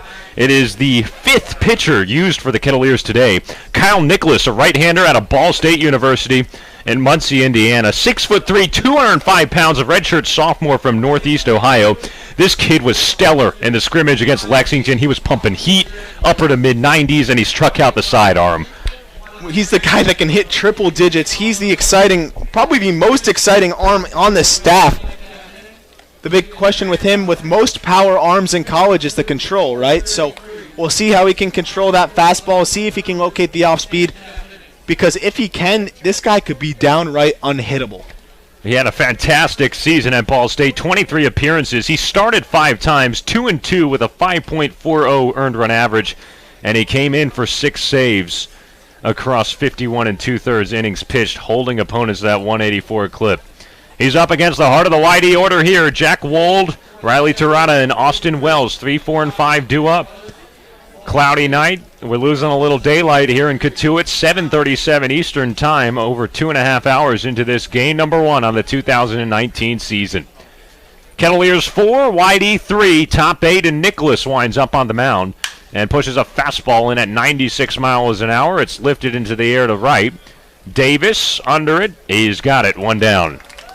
You can see a little bit of that uncertainty from the outfielders. We saw it with Escala in the 3rd out of the last inning. You saw it with Davis there, where these guys have caught probably 1,000, no, way more than that, 1,000 fly balls in the last year. They're kind of stuttering at the last second there, showing that they're probably losing sight of it a little bit at the end. Nicholas gets the lead-off batter on 1 pitch, a 96-mile-an-hour fastball. And here's Riley Terada, who takes fastball upstairs, ball 1. Kettleers up by a run. It's 4-3, top of the 8th inning, 1 out and nobody on. Infield at normal depth. Schmidt hugs the line at 3rd. Swing and a miss. Terada behind a 93-mile-an-hour fastball. 1 ball, 1 strike. Wold just missed tying the game up there, by the way. That ball was just missed. Sounded really good, that's for sure. Nicholas, the 1-1. Hammered it home. 94 miles an hour. Strike 2, 1-2. That's the one thing with a power pitcher like this. If you can get the bat on it, it goes out even harder than it comes in. Wold had the solo home run that gave YD the 1-0 lead back in the 5th. And a swing and a miss by Terada. Kyle Nicholas pounds it home. And that's his first strikeout of the year. Out number 2 here in the 8th. That's Kyle Nicholas saying, here's my fastball, try and hit it. And I think that's his calling card, and that's what he's going to do all summer. He's a big dude, 6'3". Now he's up against a left-handed bat in Austin Wells. Swing and a miss, strike 1. Wells 0 for 1 with a strikeout. He's reached twice on a couple of walks earlier today. 4-3, Kettleers in the 8th with 2 outs and nobody aboard. Fastball sailed on him, 97, and it went off the top of Kessler's mitt to the backstop. Talked about it on the last broadcast. We don't know how Ball State continues to churn out these power arms. Dre Jamison was supposed to come out here, 1st-round pick. Swinging a big fly ball that's going to stay in on the infield. Gonzalez is under it, and he's got it at 2nd for the final out of the inning. Easy work for Kyle Nicholas.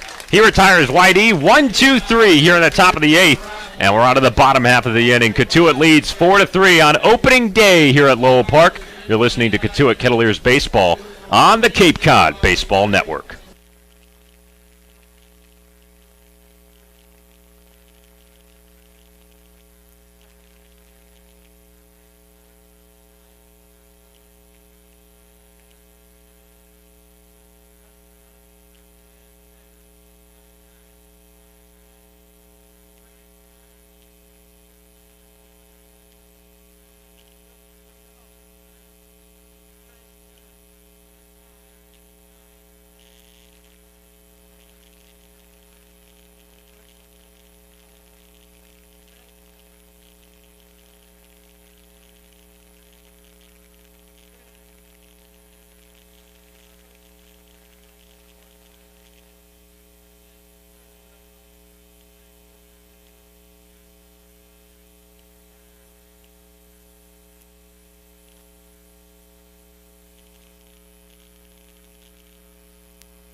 Welcome back to Lowell Park. Bottom of the 8th inning. Colin Davis leads things off for the Kettleers. Then Mason Dodd and Cam Hill.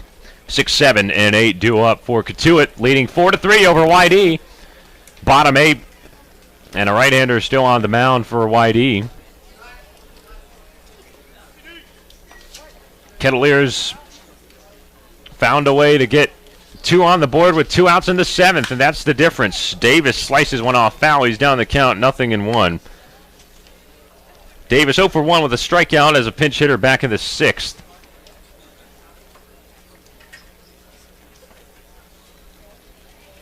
Brandon Dufault still working on the bump for YD. It's his 2nd inning of work. Northeastern College product. 0-1, slung in, down and away. 1 ball and 1 strike. Colin Davis out of Wofford College. Steps out of the batter's box.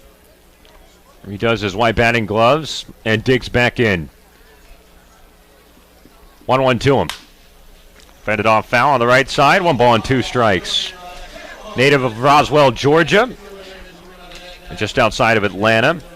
Father Ricky Davis played under the Bear at Alabama in football.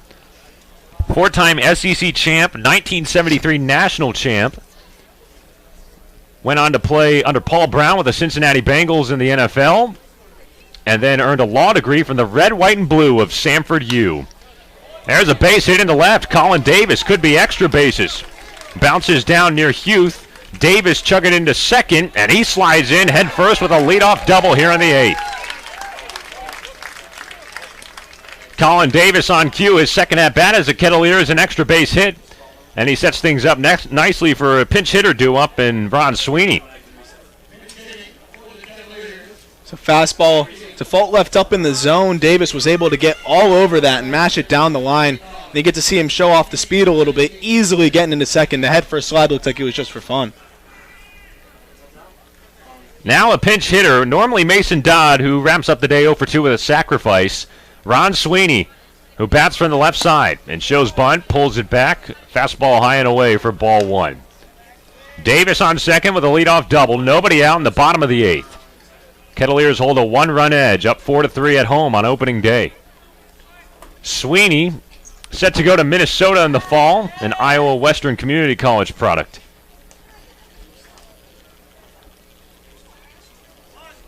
(1-0), showing bunt again, and he bunts it back foul. 1 ball and 1 strike. Roberts must really just be trying to see who can bunt. I don't know the last time I've seen someone pinch hit to bunt, but Sweeney's a guy, a pull hitter. Really could just pull a ground ball over to second base and get the guy over, but I think Roberts is really trying to see what these guys can do with the little things and try and sack this guy over. We've seen a pair of sack bunts, a pair of bunt hits, and 1 slash bunt hit. 1-1, popped up a bunt in front of the mound, picked up by Dufault, and he barehands it over to first for out number 1. Sweeney does his job, though, a pinch hit sacrifice. 1-4, Young was covering from second. Davis up to third base. And that brings up Cam Hill, the number 8 batter.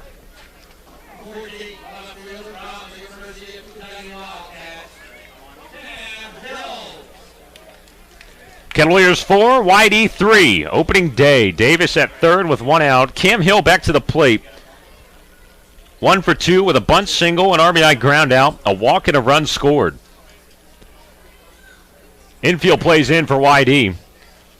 Pitch from Default. Fastball outside. Davis tries to shimmy back into third, and he is gunned down from behind home plate by Kerner. Good snapback throw. Tirada the tag at third. He was taking a hefty lead, and with the infield playing in, they had an opportunity to get him on the relay. And that's exactly what happened. It was kind of a pitch out there from Dufault through that fastball in the other batter's box. And next thing you know, nobody on for the Kettleers and 2 outs. Looked like everyone was on the same page there. Almost like a set play. I think they might have had a little communication within the infield, but obviously they saw Colin Davis a little too far off third base and playing that because that's a huge out. You know, you're able to get 1 ball in play there. You get a huge insurance run. Now you got nobody on and 2 outs, pretty much taking away the sack bunt. Score at 2-5. Now nobody on for the Kettleers. 2 outs. Cam Hill with a 2-0 count. Make it 3-0. Off-speed pitch in the dirt. Overcast day in Cotuit. It has cooled down now. It was pretty nice earlier, about 68 degrees at first pitch, but a lot of fans have busted out their sweaters or windbreakers, whatever they've got. Cape Cod weather in June, still pretty cold at night. Once we get into July, it gets pretty nice and summery. Cold in June are two words I never thought I'd hear together. Yeah, I know. You hate to say it, man. Hate to say it. Mound visit. Adam Kerner went out as a courtesy for the umpire, Jeff Merzell, who I think took a little bit of that last foul ball. Normal depth for the YD defense. 2 outs, nobody aboard. 3 balls and no strikes on Cam Hill. 4-pitch walk. Brandon Default missed everything, and Cam Hill has reached for the 3rd time in 4 plate appearances. It's his 2nd walk of the day, and he keeps the inning alive for Cotuit with 2 outs, and now Dante Williams at the plate. Just thought of a weird gray area with that new rule we were talking about. So when he walks the ball out to the pitcher, does that count as a mound visit? I don't think it can be. So then what if the umpire didn't really want to him to walk it out and he was just doing him a courtesy? Oh, no, that's just the code, man. We're going to start. I'm going to talk to an umpire about that. I want the inside scoop on that. We will have to get clarified on that. The rule we're talking about is the defensive timeouts. You can only have a couple of them in regards to speeding up the pace of play. Dante Williams is 1 for 2. He was a hit batsman back in the 4th, struck out to begin the game in the 2nd, and reached on a bunt single in the 7th and came around to score the go-ahead run as of now. Hill scampering off first, and Default steps off the rubber. The right-hander will reset. Great opportunity to try and steal a base here. Last chance to really add any insurance before the top of the 9th, a safe situation. Tirana plays in on the grass at 3rd. 0-1 to Williams. Checked his swing on a low fastball and held up. 1 ball and 1 strike. Typically, you can be a little wary of stealing here with the 9-hitter up because you want to make sure you flip the order over for the top of the order. But like we said, this is potentially their last at bat. Try and add an insurance run. Wouldn't be shocked if they try and swipe a bag. Pick over to first. Cam Hill is out. Great job by Default. He got him good. Good move by the right-hander, 6'5", and a great spin. Hill was leading off towards second, and right when he lunged that way, that was when the throw came in, and he was out. So that is the end of the 8th for the Kettleers at the plate. No runs on 1 hit, no errors, and a couple of runners picked off, and that's how we go to the 9th. Opening day, and it's Kyle Nicholas and the Kettleers who will try and find 3 more outs to get the job done and give the Kettleers a win to start off 2019. We'll be right back with that in just a moment. You're listening to Cotuit Kettleers Baseball on the Cape Cod Baseball Network.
Kettleers with a chance to close it out on opening day. 4-3 lead for Cotuit. Top of the 9th inning. And YD's at the plate with one last chance against the big right-hander, Kyle Nicholas. It begins with Wyatt Young, 6, 7, and 8. And the little second baseman takes ball 1 upstairs. Sam Niederman, Arm Layton, and our entire Cotuit Kettleers media team here at Lowell Park in the Arnold Mycock press box. Glad that you could join us for opening day. Young pops up, the second pitch foul and out of play behind home plate. 1-1, and it looks like that one nailed a car in the parking lot, judging by the reaction. Hopefully not too much damage, but that's kind of the risk. 1-1 to Young. Big wave and a miss at a high fastball, 1-2. Nicholas ahead in the count. It's getting dark here in Cotuit. Overcast skies at 7:51 p.m. Eastern. Williams in center. He shades a little bit towards the left center alley. Outfield plays in by a step as well. 1-2, lifted towards left. Hills under it, tracking towards the foul line, and actually makes the catch a half step into fair territory. One down. It's hard enough to hit 95 plus. Then you got the daylight burning away, and you got to still try and hit 95 plus as it gets a little, as dusk becomes upon us. That's a hard proposition. Absolutely right, my friend. Here's Jake Suddelson. 1 for 3 rather, with a single and a run scored back in the 7th. Nobody on, 1 out. Top 9, Kettleers up 4-3. Nicholas deals in a slider. That's in there on the outside corner. Strike 1.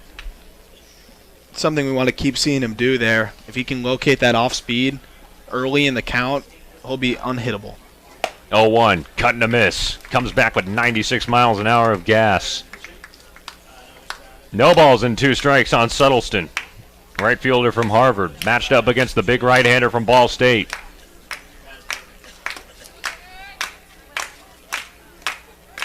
Nicholas steps off. Sweeps the rubber with his left foot, toes it back with his white and black cleats. Black Rawlings mid at the belt, wind up in the 0-2.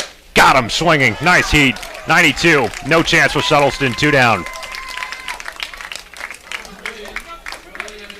Whitey is down to their final out on opening day. The Kettleers have a 4-3 edge here in the top of the 9th inning. Dusk upon us in the village of Cotuit. And Cotuit is on the verge of ringing in their 73rd season of baseball with a victory. Only man that stands in their way is Will Escala, the center fielder, who hacks at the first pitch. Strike 1, a fastball. 96 on the gun again. Adam Oviedo's 2-run, 2-out, 2-strike single in the 7th. The difference right now. Nicholas dives off the plate with a slider, 1 ball and 1 strike on Escala. The scary thing about Nicholas is after the exhibition, he was sitting around the same 94, 96, and he said, yeah, I was working on location, didn't really want to reach back and fire extra. So we'll see how much more he has in the tank as the season goes on. It's hard to believe that there is any more in the tank, that anyone could have any more in the tank. He's following in the footsteps of 2018 Kettleers ace John Baker. His 2-1, fouled off by Escala. Back into the piping behind home plate, and now it's 2 balls and 2 strikes on the Miami center fielder. The Kettleers lead it 4-3, top 9, nobody aboard for YD. 2 outs, Nicholas the 2-2, breaking pitch. On the outside corner, ring him up, and call it a ball game for Cotuit. Kyle Nicholas books it for the final 6 outs. Adam Oviedo's 2-run single wins it in the 7th for the Kettleers. And it's Cotuit who's a victor on opening day. 1-0 to start out the 2019 Cape League campaign. All-around day. Obviously, the bats were slow out of the bat to start, but a great start from Colin Farrell, something we weren't really expecting, not to slight him, just he was absolutely dominant. And then you go to the bullpen, it seemed like each guy was just really good and on, and that's something that's kind of rare. The more you go to the bullpen, the more guys you throw, the more chance that one of them is going to be off that day, but it seemed like everyone from top to bottom was good, and of course, shutting the door unbelievably just now, and the whole bullpen was great. Kyle Nicholas finished up the last 2 innings of this ball game. He struck out 3. Chris Farrell with the start, and he was so impressive, as you mentioned, Arm. His final line, 4 1/3, a hit, did not allow, or he only allowed 1 run, and that was the Jack Wold solo home run. Walked 2 and struck out 5. We'll break up the rest of this game and break it all down when we come back. Both teams shaking hands on the diamond. Not the first time that they'll play all season long. They'll play a few more times, and it should be a good battle. Both ball clubs look good. Mike Roberts and his team start out 1-0 on the 2019 campaign. We'll be back in just a moment to wrap it up. The Kettleers win 4-3. You're listening to Cotuit Baseball on the Cape Cod Baseball Network.